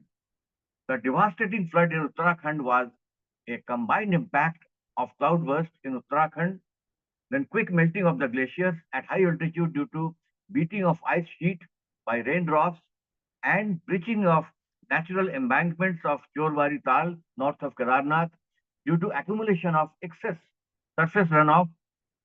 Within 48 hours, 280 millimeter rainfall was recorded, and about 5 feet of the snow precipitated at high altitudes. Apart from the Uttarakhand, Himachal Pradesh, Northeast, Rajasthan, and Delhi also received torrential rainfall. In Delhi, it was an advent of early monsoon that broke the past record of 150 years. So the thing is that all these things has been done, and it has been published also. But in this year also, we have another catastrophe, and which is ongoing. Even yesterday also there was an unprecedented high rainfall in the eastern part of our country, and we are expecting more and more rain. But the thing is that we cannot stop this rain or thunder shower or the torrential rains or the glacial melting. But at the same time, if we have this adaptive capacity, if we can slow down our anthropogenic activities in those areas which are already in the trouble, then possibly we can avert the future this type of catastrophe. So based on all these case study, I published one book on this extraterrestrial remote sensing and climate change. It is a thought-provoking treatise that aims to answer the questions about the Earth's environment. Professor Sumit, I have shared the slides you have sent. If you want me to Okay. Okay, fine. So already I've spoken, so you can change the you can keep on changing. Just 2 minutes. I would like to concentrate on each slide. So this slide shows the divergence of the water vapor flux in Uttarakhand area. Here you can see that in the northern part of northeastern part of our country, there are anomalous high water vapor flux. Next slide, please. So this shows the high evaporation from the reservoir of dam has increased the water vapor flux, and high aerosol concentration has aggravated the water vapor flux. Then the extraterrestrial influence, cosmic ray anomaly, may have changed the water vapor flux. So this is the SOHO satellite data. here you can see the electron flux, rise in the proton flux. So rise in the proton flux, you will find here, and that is from 15th May to 26th May, it accumulated heat in the geomagnetic field line. So the data was downloaded from the SOHO satellite, and as a PI of the SOHO satellite EIT, I have the access to the data, and the same data can be used for the future also. Next. So here it is showing that the unprecedented high rainfall in that period, and the main point of concern here is that the Sevan data has shown very high peak of the cosmic rays. So as you know that the cosmic rays which are coming from the sun as well as the galactic sources, so whenever there is a rise in the galactic sources of the cosmic rays, it forms as a nucleus for the formation of the clouds, and suddenly there is a rise in the cosmic ray flux, then release of the aerosol from the melting of the glaciers. At the same time, there was a rise in the water vapor due to more than 100 of the water reservoirs in the Himalayan area, and all together they were responsible for formation of the unprecedented cloud in that area and the precipitation. So all these things are compelling us to think about our future environment, because the way the environment is changing, definitely we cannot say that all our anthropogenic activities are responsible. And yes, anthropogenic activities are definitely responsible, but partly the responsibility goes to the extraterrestrial activities as well. So this is the instrument that I can show you. I am here, and there are some other staffs are there. So this is the mechanism of the cloudburst in the Kedarnath, Uttarakhand. It shows that the proton drift and electron drift, and the energy was trapped in the magnetic field line, and the havoc, the catastrophe which we have experienced, similar type of havoc and catastrophe was experienced in 2013 in some parts of the African continent also. But the thing is that here our population density is so high, and we are having a tourist point also in the Himalayan area, so we are more and more getting affected due to this. So this is the influence of the extraterrestrial changes which are affecting the terrestrial water resources. So it was considered to be one of the important findings by the Nature India also, and the publication which was on extraterrestrial remote sensing and geophysical applications to understand the cloudburst in Uttarakhand, India. It was published in Journal of Geophysics and Remote Sensing. So I can conclude the brief but very important presentation of the present scenario is that the unplanned human activities in the Himalayan terrain, coupled with some unusual extraterrestrial events, triggered the massive cloudburst over the Kedarnath, resulting in the catastrophic 2013 floods in Uttarakhand region of India. That means that it was already in the process. But the thing is that our present day IMD and other important government organizations, they are not equipped with this facility. So in future, it will be an added boon if they can have this type of facility, and that can have more real time prediction of the environmental catastrophe. So after the Uttarakhand catastrophe, there were lots of other catastrophes which are taking place, and now we can see that even the plains also, the catastrophes are going on. So based on all these case studies, I have published a book on extraterrestrial remote sensing and climate change, and it is now being sold in the various parts of the developed countries, including USA, UK, Germany, and other places. So I'm already on the process of writing the next volume of this book, and in which I will definitely send you, if you request, I will send you the soft copy of this book also, so that you can also yourself you do this climate change modeling. So the crux of the point is that our climate change modeling should be equipped with lots of data. So your modeling can be very good. You can have very important, very good software, But the software, whatever you put into that input, you will get the same corresponding output. So the more important thing is that we should not left any part of the environmental change untouched. So if you are capable of incorporating all these changes which are taking place before the catastrophe, then our environmental management will be successful. Because this, after the catastrophe, we are doing the environmental management. That is not correct.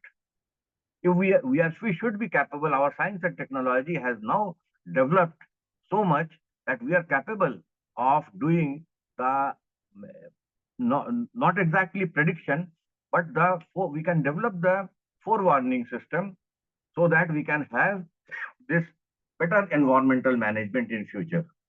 So this is a very brief presentation. Thank you very much.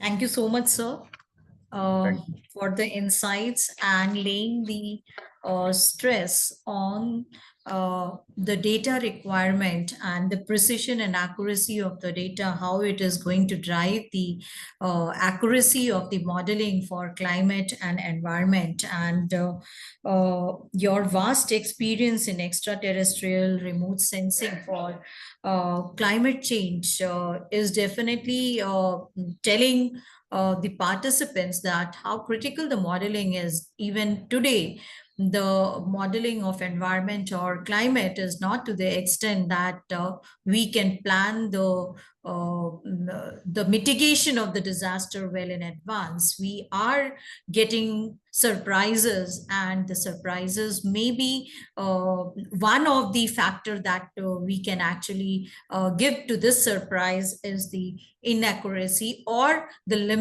limitation of the data availability. So in the direction of LiDAR data getting available, maybe the points cloud data that are available, it may in some way enhance or improve the efficiency of the climate model. And through Riverathon, dear participant, this is a call that this area definitely needs a focus, and there is a lot to be researched and improved in closing the gap of what can be predicted and what is accurately happening, what's the real time happening. And thank you so much, Professor Soumitra, to very precisely and with the help of the case study, trying to focus on the gaps that need to be addressed. Thank you for sparing your valuable time and being there with us. We will definitely look forward for mentoring in future as we have the participants identified clearly who are going to be working in the area of climate and environmental modeling. Thank you, and meet you again for your mentorship and guidance. Thank you very much. So, thank you, sir. Thank you. So, dear participants, now we will move on to the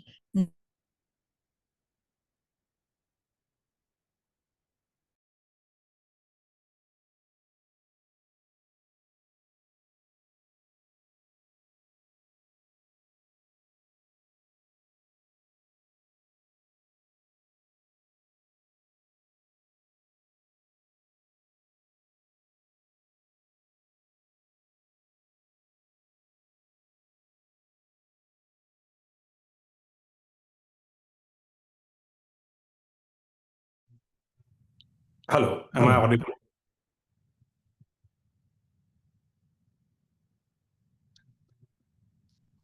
So I'm not able to hear you. Are you able to hear me? Okay. I'm really sorry. Yeah. Yeah, it's fine now. Yeah. Thank you, Dr. Saharia, for joining us.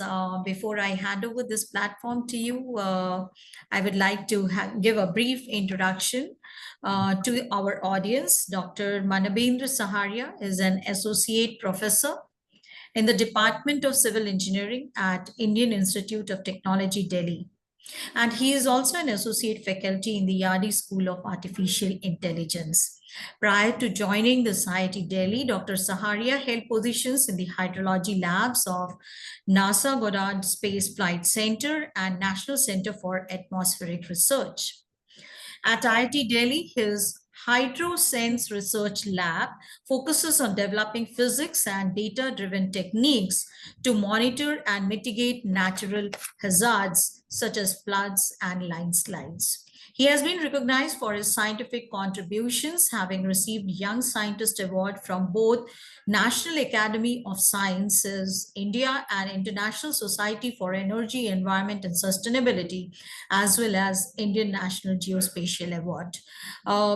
That is in very short introduction of Dr. Saharia. We are really proud to have you, Dr. Saharia, as you work on the latest technology. And I am sure with the kind of vision and objective that we have aligned for Riverathon, the topic of discussion that you are going to present is going to be very pertinent and will be insightful for the participant. With that, over to you, Dr. Saharia. Thank you so much for the kind introduction. So is my screen visible to everyone? My presentation? Yes, very much. Yes, very Okay. much. So thank you everyone and good afternoon. I'll be talking about next generation technology-driven flood modeling. So my group does a lot of riverine as well as urban flood modeling, but also geospatial modeling in general, not necessarily related to floods. We also do urban management and urban infrastructure design and so on and so forth. But I'll talk about two things in today's presentation. One is related to urban floods, and other thing is related to how do we develop national flood models now, or national water models. So the first topic that I want to talk about is it's a nice segue because I think a speaker before me, Mr. Akhil from Survey of India, he gave a very detailed overview of what are the actually products that are coming out of LiDAR scanning. Now, data is just one part of the equation, right? You have immense amount of data that is being generated from satellites as well as from LiDAR and sensors and so many other areas. But are our models actually ready to even use them? Now, majority of the data sets that people are collecting, that the government is collecting, or even researchers are collecting, they are kind of either not utilized at all or they are underutilized because there is a lag between which sensor development has taken place and model development has taken place. So while intense amount of data is being collected, our models have not actually kept pace in terms of being able to utilize that data. So that is why you will see a lot of LiDAR data that is collected everywhere, but still the number of urban flood models that actually use the LiDAR data is still quite limited. So I want to show you one case study. This is over a city of Guwahati where we did a LiDAR survey of around 156 kilometers square. Technically, it was 125 for the LiDAR, and there is a large number of hills within the city. So there is around 31 kilometers where we did photogrammetry. Now, I will not go into the data part because I think Mr. Akhil from Survey of India already gave a very detailed overview of what is a point cloud data, what is a DTM, what is a DSM, what is a DEM. So you get all these products out of a scan. Now, once you scan it, you actually need models that are able to utilize them, right? And this is where we have been developing at IIT Delhi and my HydroSense lab. We are developing a new urban flood and urban management framework essentially. And this framework has a lot of benefits in terms of how LiDAR data is actually utilized. So there are essentially two components. One is the hydrology component, one is the hydrodynamic component. Now, hydrology component is where you are taking inputs from atmosphere, you are taking inputs from the terrain, essentially to look at how much water will accumulate how much water is actually available in an area, like you will get the runoff. Now, once you have the runoff, you want to get the stream flow because the main thing that people are interested in knowing is there going to be flooding in front of your house? So you are actually interested in street scale flood inundation rather than interested in like what is happening around the city. The question that you're most interested in is whether it will happen in front of your house or business. Now that is where it gets very challenging because hydrodynamic models or even AI-based models are very difficult to run at this particular scale. And this is where the power of LiDAR data presents a great potential, because you are able to, we have the ability to image the data at 1 meter scale, but do we have the capability of modeling the hydrology at 1 meter or 5 meter or 10 meter scale? That is the challenge. Now, Triton is essentially, the Triton is the component that we use, and Triton is a GPU based model. So majority of the hydrology or hydrodynamic models that you will see today, even today, are all CPU based models. Now, CPU based models can be scalable in a supercomputer. In fact, we do run similar models in IIT Delhi. However, the challenge is that not all organizations, or not all organizations, have access to a supercomputer, but they have the ability to buy a GPU. Maybe they can buy one workstation with one GPU. So we do need, there is an opportunity for developing models that can run over a single or maybe two GPUs at most, so that you don't actually have to utilize the entire, like you don't need an access to a supercomputer to be able to do this. Now, this is where we go from the raw DEM. So we have essentially, you get the DEM from the survey, but after that we develop an urban DEM. Now, urban DEM essentially, right now there are some other things that we would like to do in the future, but at this moment, what we have done is we have simply raised the buildings in the DEM, because a city context is very different from a riverine context. In a river, when you are looking at floods over large areas, you can actually ignore many of the features. But when you are doing it on an urban scale, it is not possible to ignore them. So when you are, most of the hydrology models you will see even now are running without the building footprints in. That means the flood is often overestimated in these models, and the inundation, because the model does not have a conception of where the raised buildings are, where the walls are. So how does water actually have to flow around these features? That is something that we have to take care of. Now, we developed a 10-meter, we have two versions of the DEM actually. We have a 1-meter DEM and we have a 10-meter DEM. I'll only show you the results for 10-meter DEM today. And this 10-meter DEMs essentially, now once we run it through the Indra framework, we use IMD data to essentially get simulations at a very fine scale. And you can contrast to see what is the difference between a satellite-based DEM that is at coarse scale, 90 meter. It's a 90 meter Merit DEM is a very popular product across the world. And then you have a 10 meter LiDAR DEM, and you can immediately just contrast and see that on the same day, the flooding pattern is substantially different. Like in the Merit DEM 90 meters, you can see that like 1/4 of the city is being shown as, like 1/3 of the city is being shown as flooded. And if you actually rely on these data products to make some decisions, it would seem like the entire city is underwater, which is actually not true. So, but when you look at the figure on the right, you will be able to see how in an urban situation, whenever floods happen, the roads almost act like artificial channels of water, because the roads are the first thing that will get flooded. And this is the one thing that we are able to simulate because we have a LiDAR based DEM. This is not possible to do it.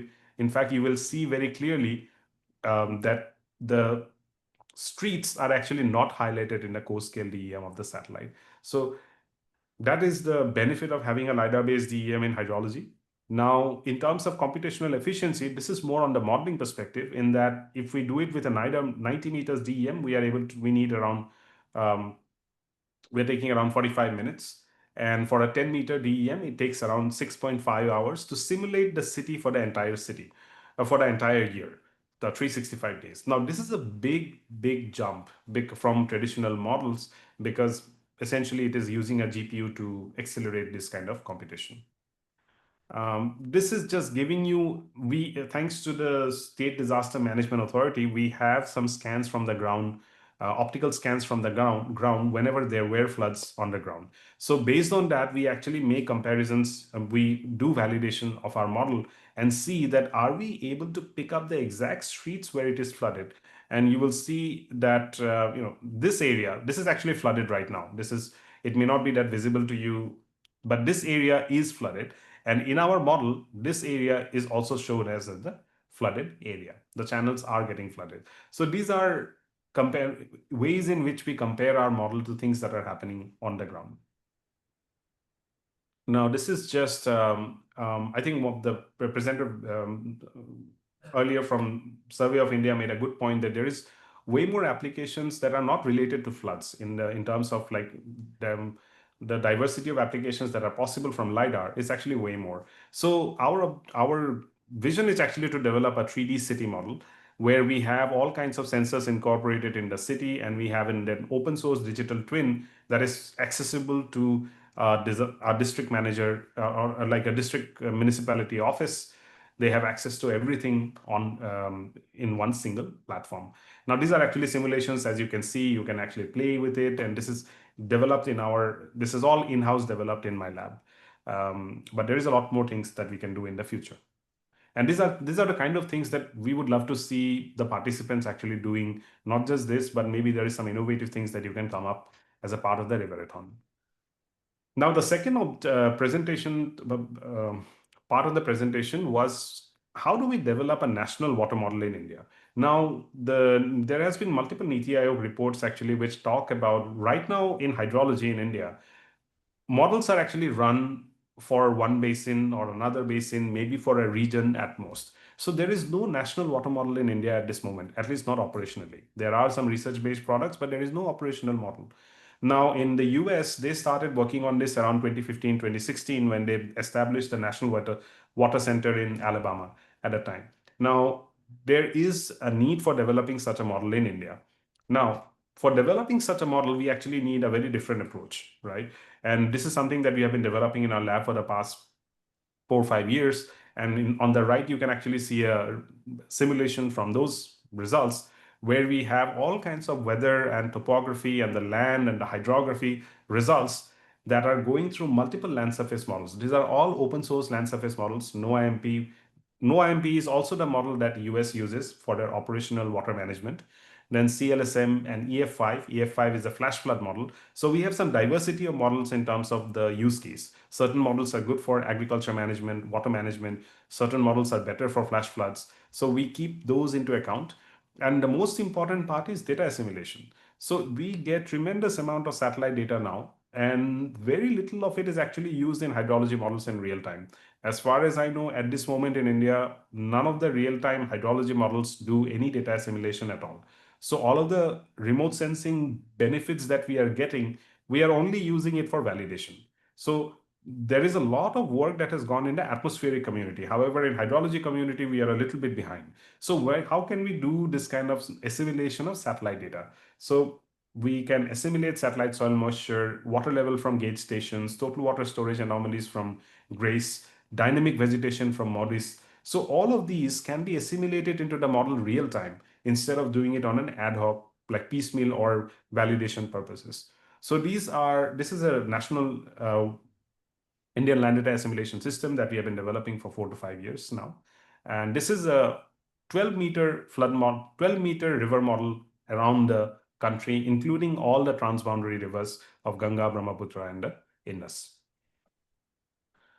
So now, what is the role of AI here? Now, actually, what is the role of LiDAR here? In fact, I wanted to highlight one thing. The role of LiDAR, I see majority is in the topography and the hydrography part.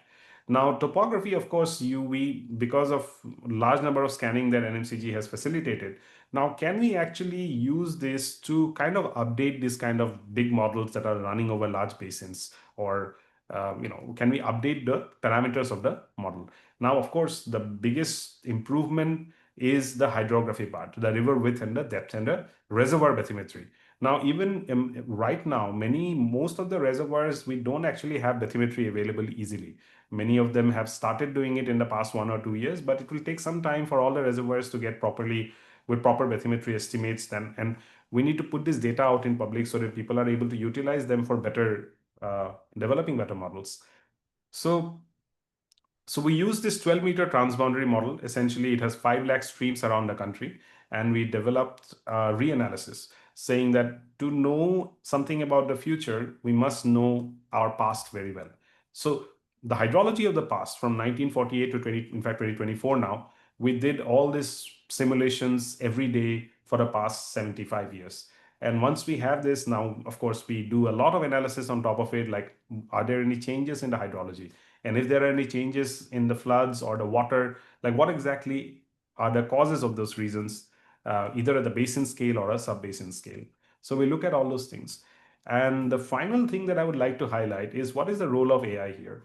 Now, there are two ways to go about it. Either we can develop a purely AI-based model, which is something that we do on the side actually. But today I want to show you a more hybrid capacity. Now, hybrid model. The reason to do a hybrid model is actually almost it's driven by Jal Shakti ministries or our needs, that we are not just interested in the stream flow. We are also interested in the water storages. We are also interested in the reservoir. We are also interested in the vegetation in an area, the like soil moisture in an area, because that is important for agriculture. So we can develop a really good flood model without requiring any physics. But if we require all the other components, then still right now the physics-based model is the best way to go about it. However, there are big benefits to using AI when it comes to post-processing. So we have developed a real-time post-processor that uses a deep learning model called long short-term memory. It's a very widely used model nowadays, popular model. So we have trained it on 230 stations across the country of Central Water Commission. We have trained it on that data. And once we have trained it on that data, we are now able to use it real time to get really good stream flows. And we are able to improve the estimates of stream flow going forward. Seriously, So, enjoy. and without going too much into the technical things, I can just highlight that 94.5% of the stations show improvement because of this hybrid model. So if we run a purely physics-based model, we are throwing away a lot of the benefits that new technology is bringing. But we should not throw out entirely the old, because there is still benefit to getting like all the other variables that we are interested in. But using AI as kind of like in a hybrid capacity where we have the physics as well as the AI, we are able to do this modeling at a national scale. And we are closely associated with NMCG, where we are utilizing this kind of models to write big projects and execute them for different activities that NMCG is interested in. So this is my final slide, in that we have a purely deep learning based methodology for getting flood inundation from SAR.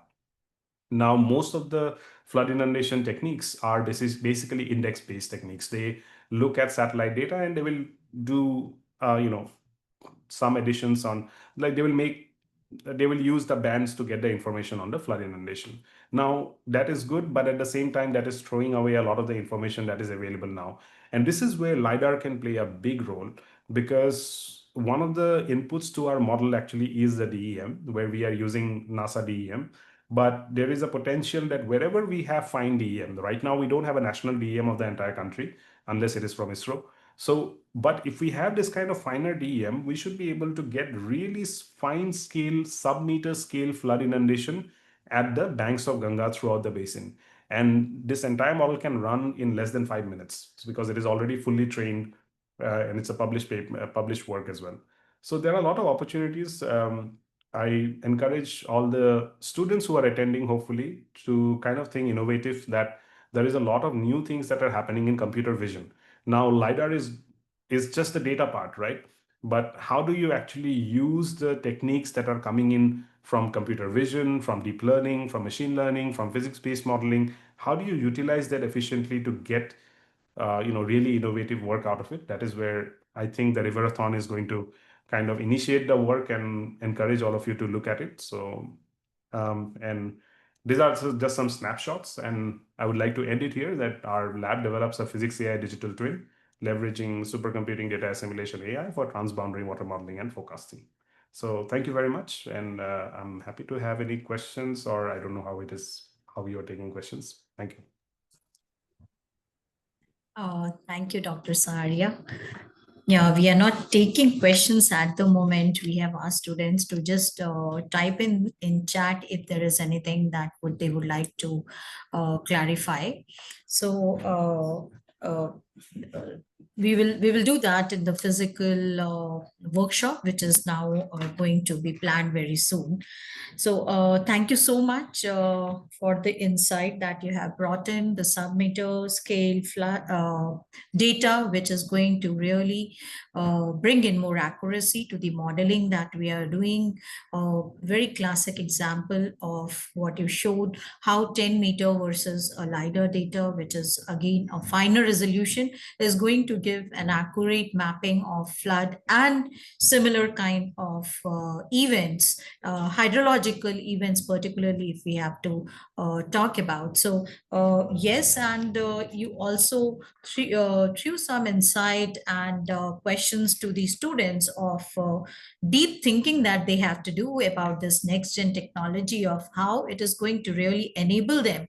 They have the data now how they can use this next gen technologies, like you mentioned computer vision or machine learning or deep learning, to bring in a better insight out of the data, is something that they have to really think about. Plus it's also something that you try to bring about, is that you really need to analyze what is the data that you're using, what is the modeling technique that you're using, what is the amount of time that it will actually be taking in, what's the computational power that it's going to be. So all these factors, and optimizing them to find out a better solution. And would like to congratulate you for great work that is being done in HydroSense, and it is definitely the need of the hour, and looking forward to have a great outcome for at the national level. Thank you so much for being here and sparing your time, and sharing some of the great works happening at your lab, and of course insight and throwing some ideas to the students about utilizing the next generation technology for solving the problems that have been just put forth before the participants as part of Rivrata. Thank you, and look forward to your continuous mentoring and guidance as we move forward in this journey. So thank you. And now we have the next speaker of the day, Dr. Vaibhav Garg. Thank you, Dr. Vaibhav Garg, on behalf of Amity School of Engineering and Technology, and on behalf of entire Amity Universe, would like to welcome you to this online workshop that we are conducting, particularly aligned along the vision of Riverathon to utilize LiDAR technology for solving several river-based issues. Now, before I hand it over to you, I would like to take this privilege of introducing you. Dr. Vaibhav Garg is a senior scientist at Indian Institute of Remote Sensing, ISRO, Government of India. With over 15 years of academic and research experience in water resources engineering, Dr. Garg has significantly contributed to hydrological modeling, reservoir sedimentation studies, and surface water mapping through advanced geospatial technology. His impressive record includes more than 50 journal papers, close to 100 conference publications, and more than dozens of book chapters, with his work widely cited across the globe. Recognized with prestigious awards such as Professor R.J. Gade Research Award and ISRS National Geospatial Award, which are the awards very important in the area of water. Dr. Garg stands as an inspiration for innovation and education. With this, I would like to hand over the platform to you and hear from you about the theme of the Riverathon: floodplain mapping, zonation, and forecasting. Over to you, Dr. Garg. Yeah. Thank you, Dr. Madhuri. First of all, I'd like to thank the organizers, mainly the NMCG, and my compliments to Amity University, who is conducting this very important riverthon. And all of us know the situation of the rivers and the associated regions of the rivers are, it is in very it is in a problematic state. So the topic has been given to me is the floodplain mapping, zonation, and forecasting. So all of us know that the development in the floodplain area, with the development in the floodplain area, all of you know that a lot of development is going on. The encroachment is happening. So because of that, the exposure is increasing. And when the exposure increases, this results in the hazard.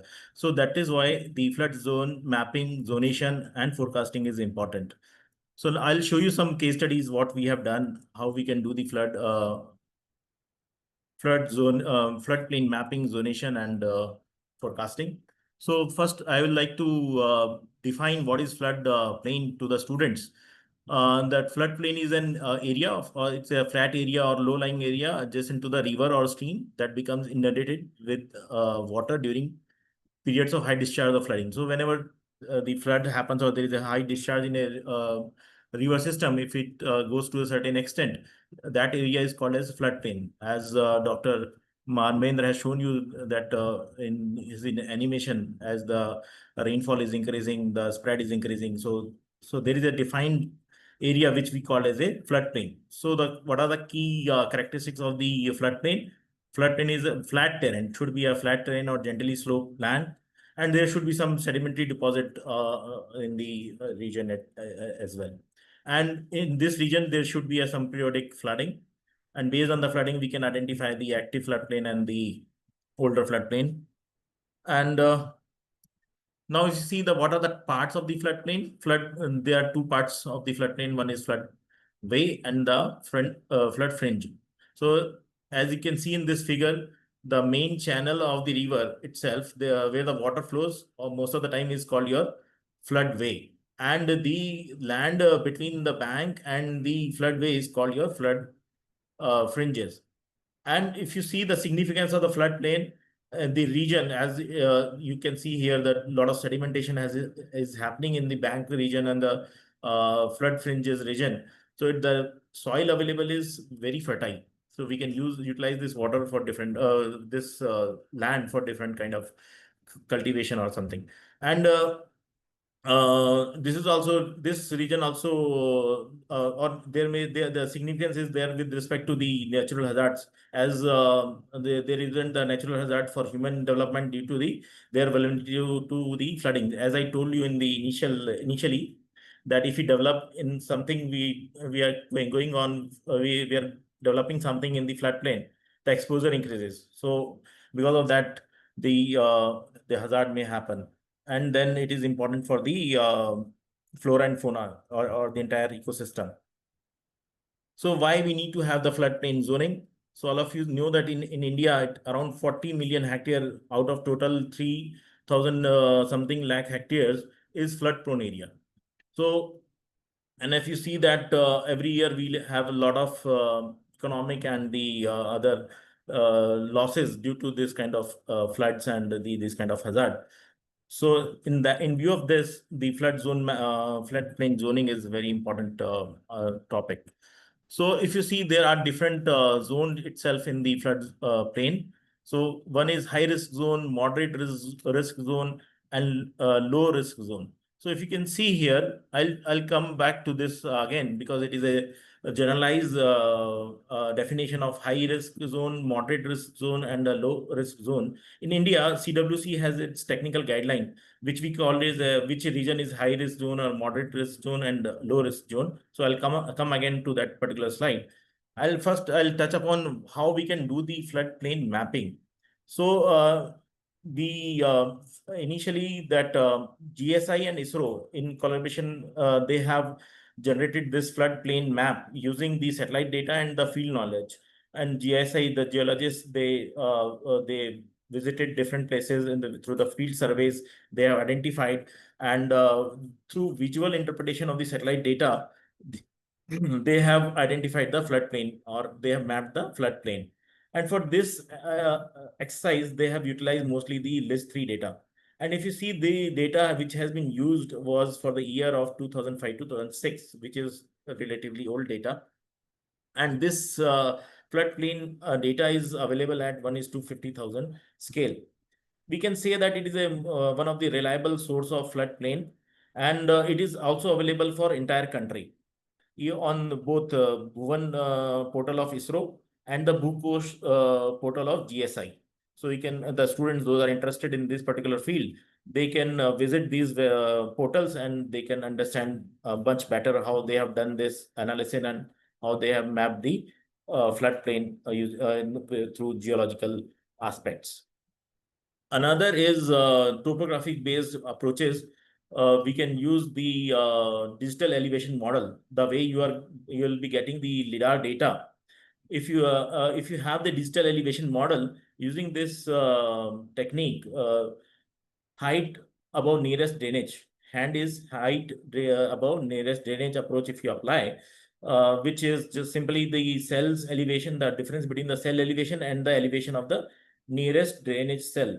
Using this approach, also you can generate the floodplain area or floodplain mapping you can do. You can see here this study we have done for the Ganga River from Kanpur to Varanasi under one of the NMCG sponsored project. So you can see here, earlier I have shown you the geomorphology based DEM, the floodplain map of the same stretch, and this is with the help of with the help of the DEM. And in this study, we have used the FAB-DM, which is forest and building remove DM, which is available at 30 meter, and it is a global DTM. What Dr. Saharia was telling, that if we have the high resolution DTMs instead of DEMs, our accuracy may improve. So if you can see here, our results are comparable with the floodplain mapping which has been done using the geomorphological approaches. Another, in this kind of analysis, we require only the digital elevation model. And with the help of digital elevation model, you can also derive the drainage network. And you can also, using this approach, you can generate or you can map the floodplain mapping. You can you can do it. And even with the help of remote sensing data, either optical or SAR. SAR is the active microwave remote sensing data. Using these data sets directly, also you can do the flood mapping or the flood. If you analyze the temporal data, remote sensing data, either optical or SAR, you can also generate the flood plain maps you can generate for the particular river region. So if you are using the optical data, you can use the normalized difference water index or normalized difference vegetation index kind of techniques. Those are simply the normalized difference of two sensitive bands. Those are sensitive to the mapping of the water. You can use them, and you can map the floodplain. You can see here we have done this analysis for the again same stretch from Kanpur to Varanasi. In this study, we have used the Sentinel-1 SAR data, and we have mapped the water in whenever there is a flood event in the this particular stretch. For that time period, we have collected or we have procured the Sentinel-1 SAR data, and we have mapped the water body, and we could get this kind of output. So you can see here, this is the flood frequency, that which region is more vulnerable towards the flood. So in this kind of we have used the 5 years data set, 5 years remote sensing data, and you can see that the green pixels are showing the pixels where we will get every year we'll get the flood. The yellow color, the light green pixels shows the out of 5, 2 years we are getting the flood. Excuse me. And then 3 means the yellow color pixels shows the floods where we have the flood 3 times out of 5 years. And then this is the 5 out of 5 times we are getting the flood means it is the most vulnerable or low-lying area. So this is how we can do the flood plain mapping and flood frequency analysis.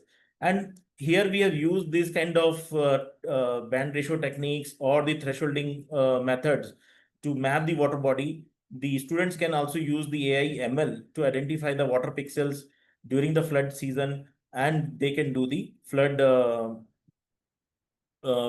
plain mapping.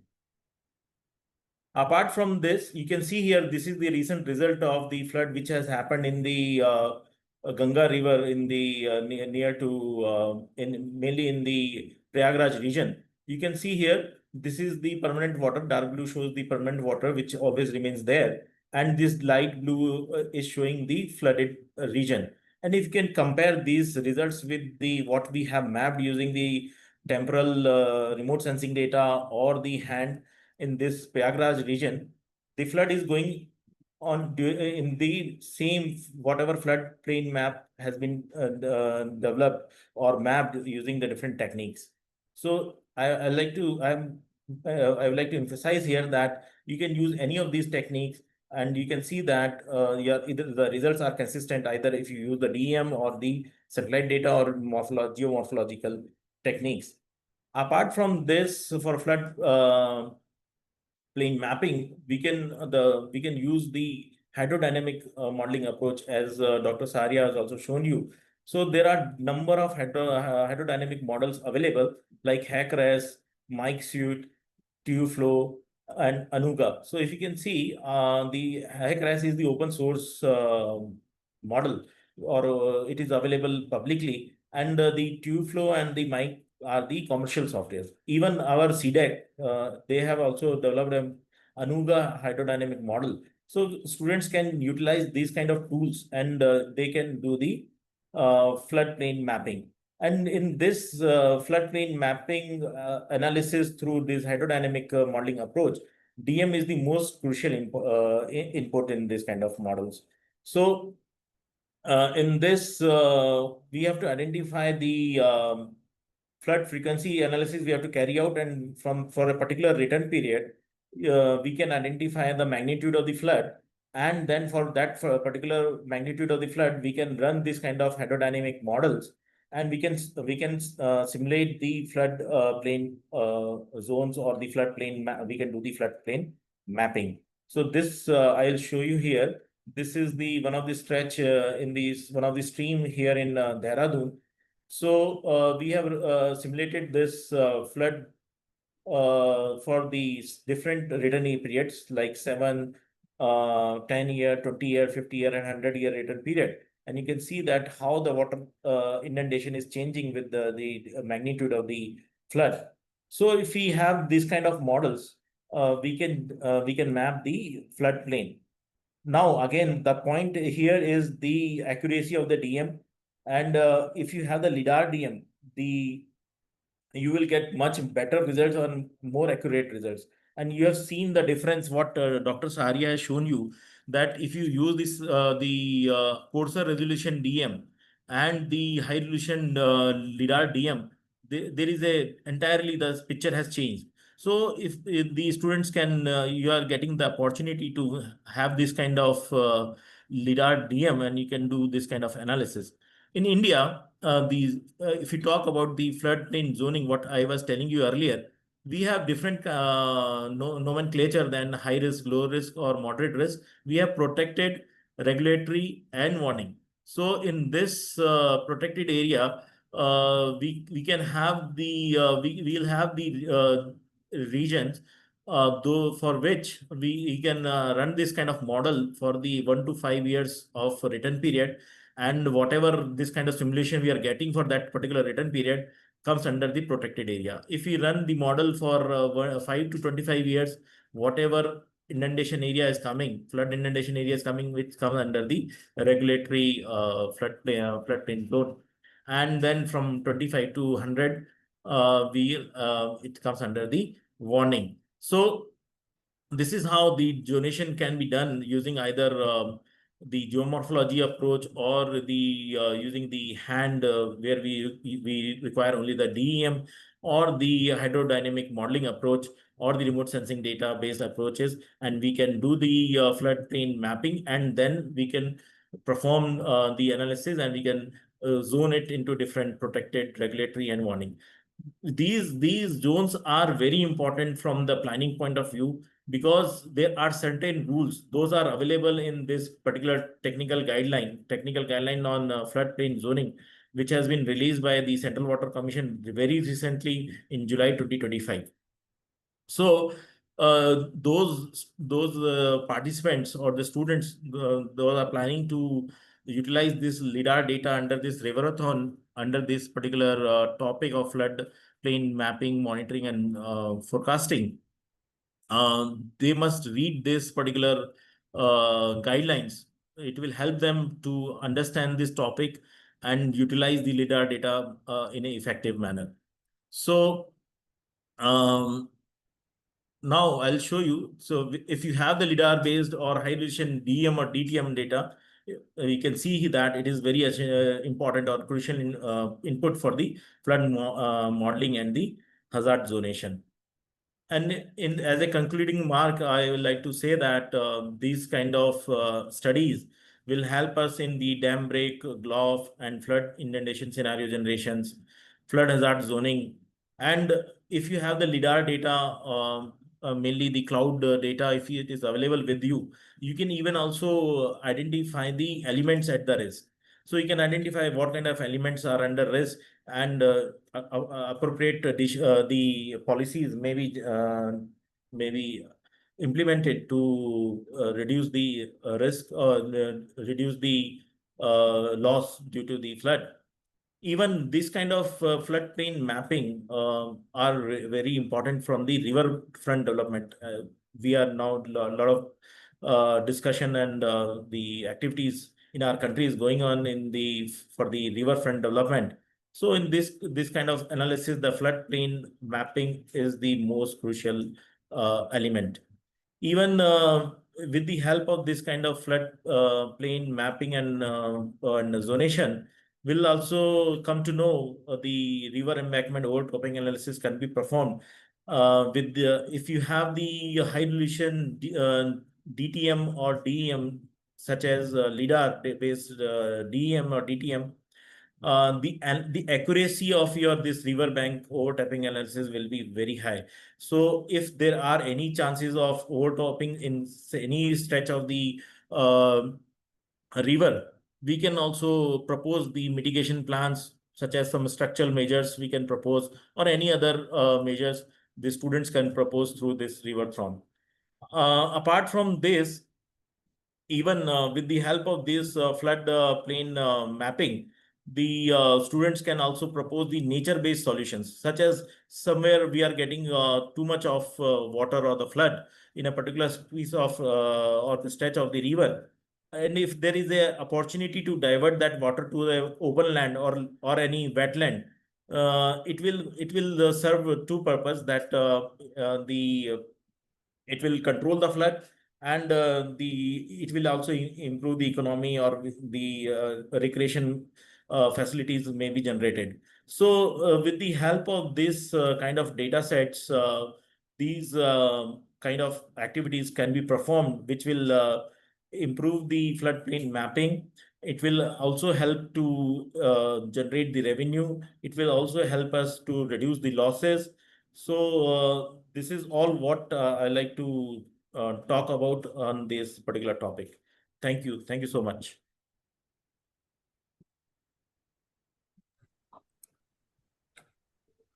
Thank you so much, Dr. Webber. Yeah. Thank you for bringing in that insight into how LiDAR is definitely going to help us way better flood plain mapping and zonation as it exists now. So, and yes, I think speaker on speaker, the constant focus was, and the idea that got strengthened after every speaker was that, yes, this LiDAR has a potential to improve various aspects of the river and its bank management, plus the interaction of the river with the all the areas around the river. And it is not just the river or floodplain, but yes, so there are several aspects to it. A good point that you brought about is it is not just about understanding mapping zonation, but also to understand or to propose some solutions that this LiDAR data may give an insight to. So the insight may be to the problems, like for example, flood, where is the hotspot, what are the zones, and based on that, suggesting on some of the mitigations, and you actually gave the last punchline of nature-based solutions, so that can be actually also become part of such event where the students come up with ideas not only around the technology on which they are working, but beyond that, how they are going to implement this idea, and if they have any more additional ideas to it. So it's all actually a race of idea, or I would say a comb of ideas that we are trying to bring through as a part of this event. And definitely through this online workshop, we definitely believe that a continuous mentorship and guidance of all the experts who have joined us today and who will be joining us tomorrow will definitely bring out a better solution for better future of rivers. Thank you, Dr. Vaibhav, once again for sparing your valuable time and showcasing good number of case studies around floodplain mapping, zonation, and forecasting. Thank you. Thank you so much. So with that, dear participants, first day is what we would want to conclude, but it is not all.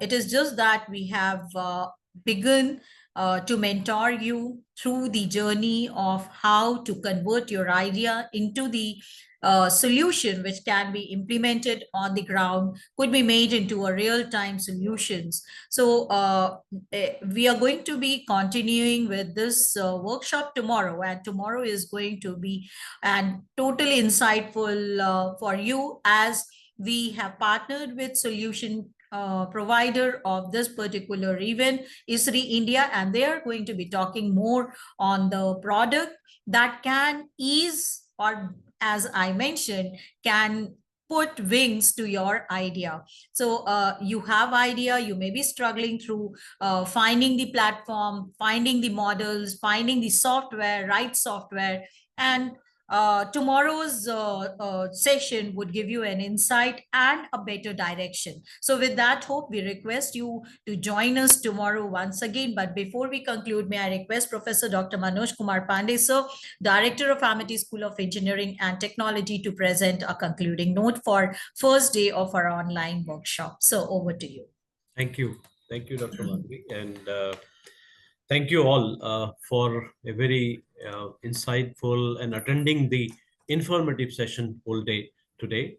And at the outset, on behalf of the organizing committee, on behalf of Dr. Madhuri, on my own behalf, would like to thank all our speakers, all our keynote address speakers, all our resource persons today. And especially, I would like to thank Sri Nalin Srivastava, Deputy Director General of NMCG, for sparing his very, very valuable time and giving us the vision of how the NMCG and what are the insights of organizing this hackathon, Revelathon, and how it is going to change the way and the solution we are going to provide for all the river-related problems. Mr. Dheeraj Joshi ji, and who has given a kind of way ahead how this river restoration, revival, and rejuvenation will go on, and what way the NMCG think about this particular event and how this was conceptualized, how it was taken care of, and moved forward till now. I would like to really thank Mr. Vijay, who is CTO of ISRI, and he has presented his, although that's a small glimpse how the ArcGIS is going to help, and what all the way we are going to utilize this facility for all of us to find out the solutions. Just to mention, as Dr. Madhuri has already given you all the details about, tomorrow we will have some more intensified sessions for ArcGIS, and from the team ISRI. The whole day they are going to give hands-on on that. So thank you, Mr. Vijay. Thank you, Dr. Sri D.P. Mathuria ji. And he has given a kind of what all the his experiences on the river restoration, and how he has worked into the areas, and how we really got benefited out of his experiences. Professor Rajiv Sinha, he has thank you very much for giving us the information about the sediment management, and what all his work that has gone through all in IIT Kanpur and across. And Anurag Oriji, Professor Anurag Ori, has given us some of the case studies about how the digital twin for urban river interactions that can be useful for all of us for coming across the solution of this particular one. Professor Soumitra Mukherjee, he has a vast experience of working in the real-time data, and while he was in JNU and all, right now he's director of NEER. So he has given the climate and environment monitoring, how this climate and environment is really going to affect the whole ecological balance of various areas, especially in the Uttarakhand. He has mentioned many of the cases. Professor Mahavendra Saharia, he has given the next gen technology, how the flood modeling can be done. So thank you very much, Professor Saharia. Thank you, Dr. Vaibhav Garg. Finally, he has concluded with a very good, I mean, how the floodplain mapping and the zoning and forecasting can be done so that we can minimize the flood and all. So this all really, and thank you all of you. And tomorrow again we will meet at 10 o'clock to provide more insights, and all the participants especially. Thank you very much for joining. Of course, these all sessions are going to be very, very helpful for you to find out the solution, to come to the conclusion. And in the beginning, as I have already given you the glimpse about what all the future plans of this particular event. It's not a single isolate event where it will finish with the price distribution and it will finish with this solution only. We are thinking long ahead. When we can go, we can take some of the ideas into the projects, into the real-time implementation. I've given you the example of 2027 Kumbh that is happening. And even you can we know that during the Prayagraj Mahakumbh also, government has floated such type of statements in front of, that is the open statement was floated across the country for all of us. So once we are working in this direction, then it will be easy for us to find out the solution, as unanimously agreed by all the speakers that yes, this is the high time when we should think about how we can really rejuvenate the rivers of our country. And not only river, but the whole ecology of the whole system of the river system. So these type of events are definitely going to be helpful for all these initiatives. And moreover, our government of India is also emphasizing a lot on how the all the citizens of the country can come together and work towards finding out some feasible solutions for the river rejuvenation. So thank you for today. And again, let's meet tomorrow. And thank you, Dr. Madhuri. Thank you very much. Thank you so much. So looking forward to meet you all tomorrow. We will end the session here. Namaskar, everyone. Thank you. IT support can close the session.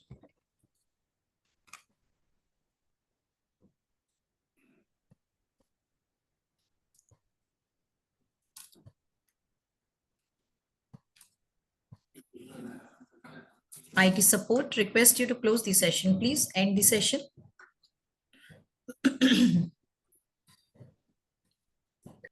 Ma'am, shall we close the session?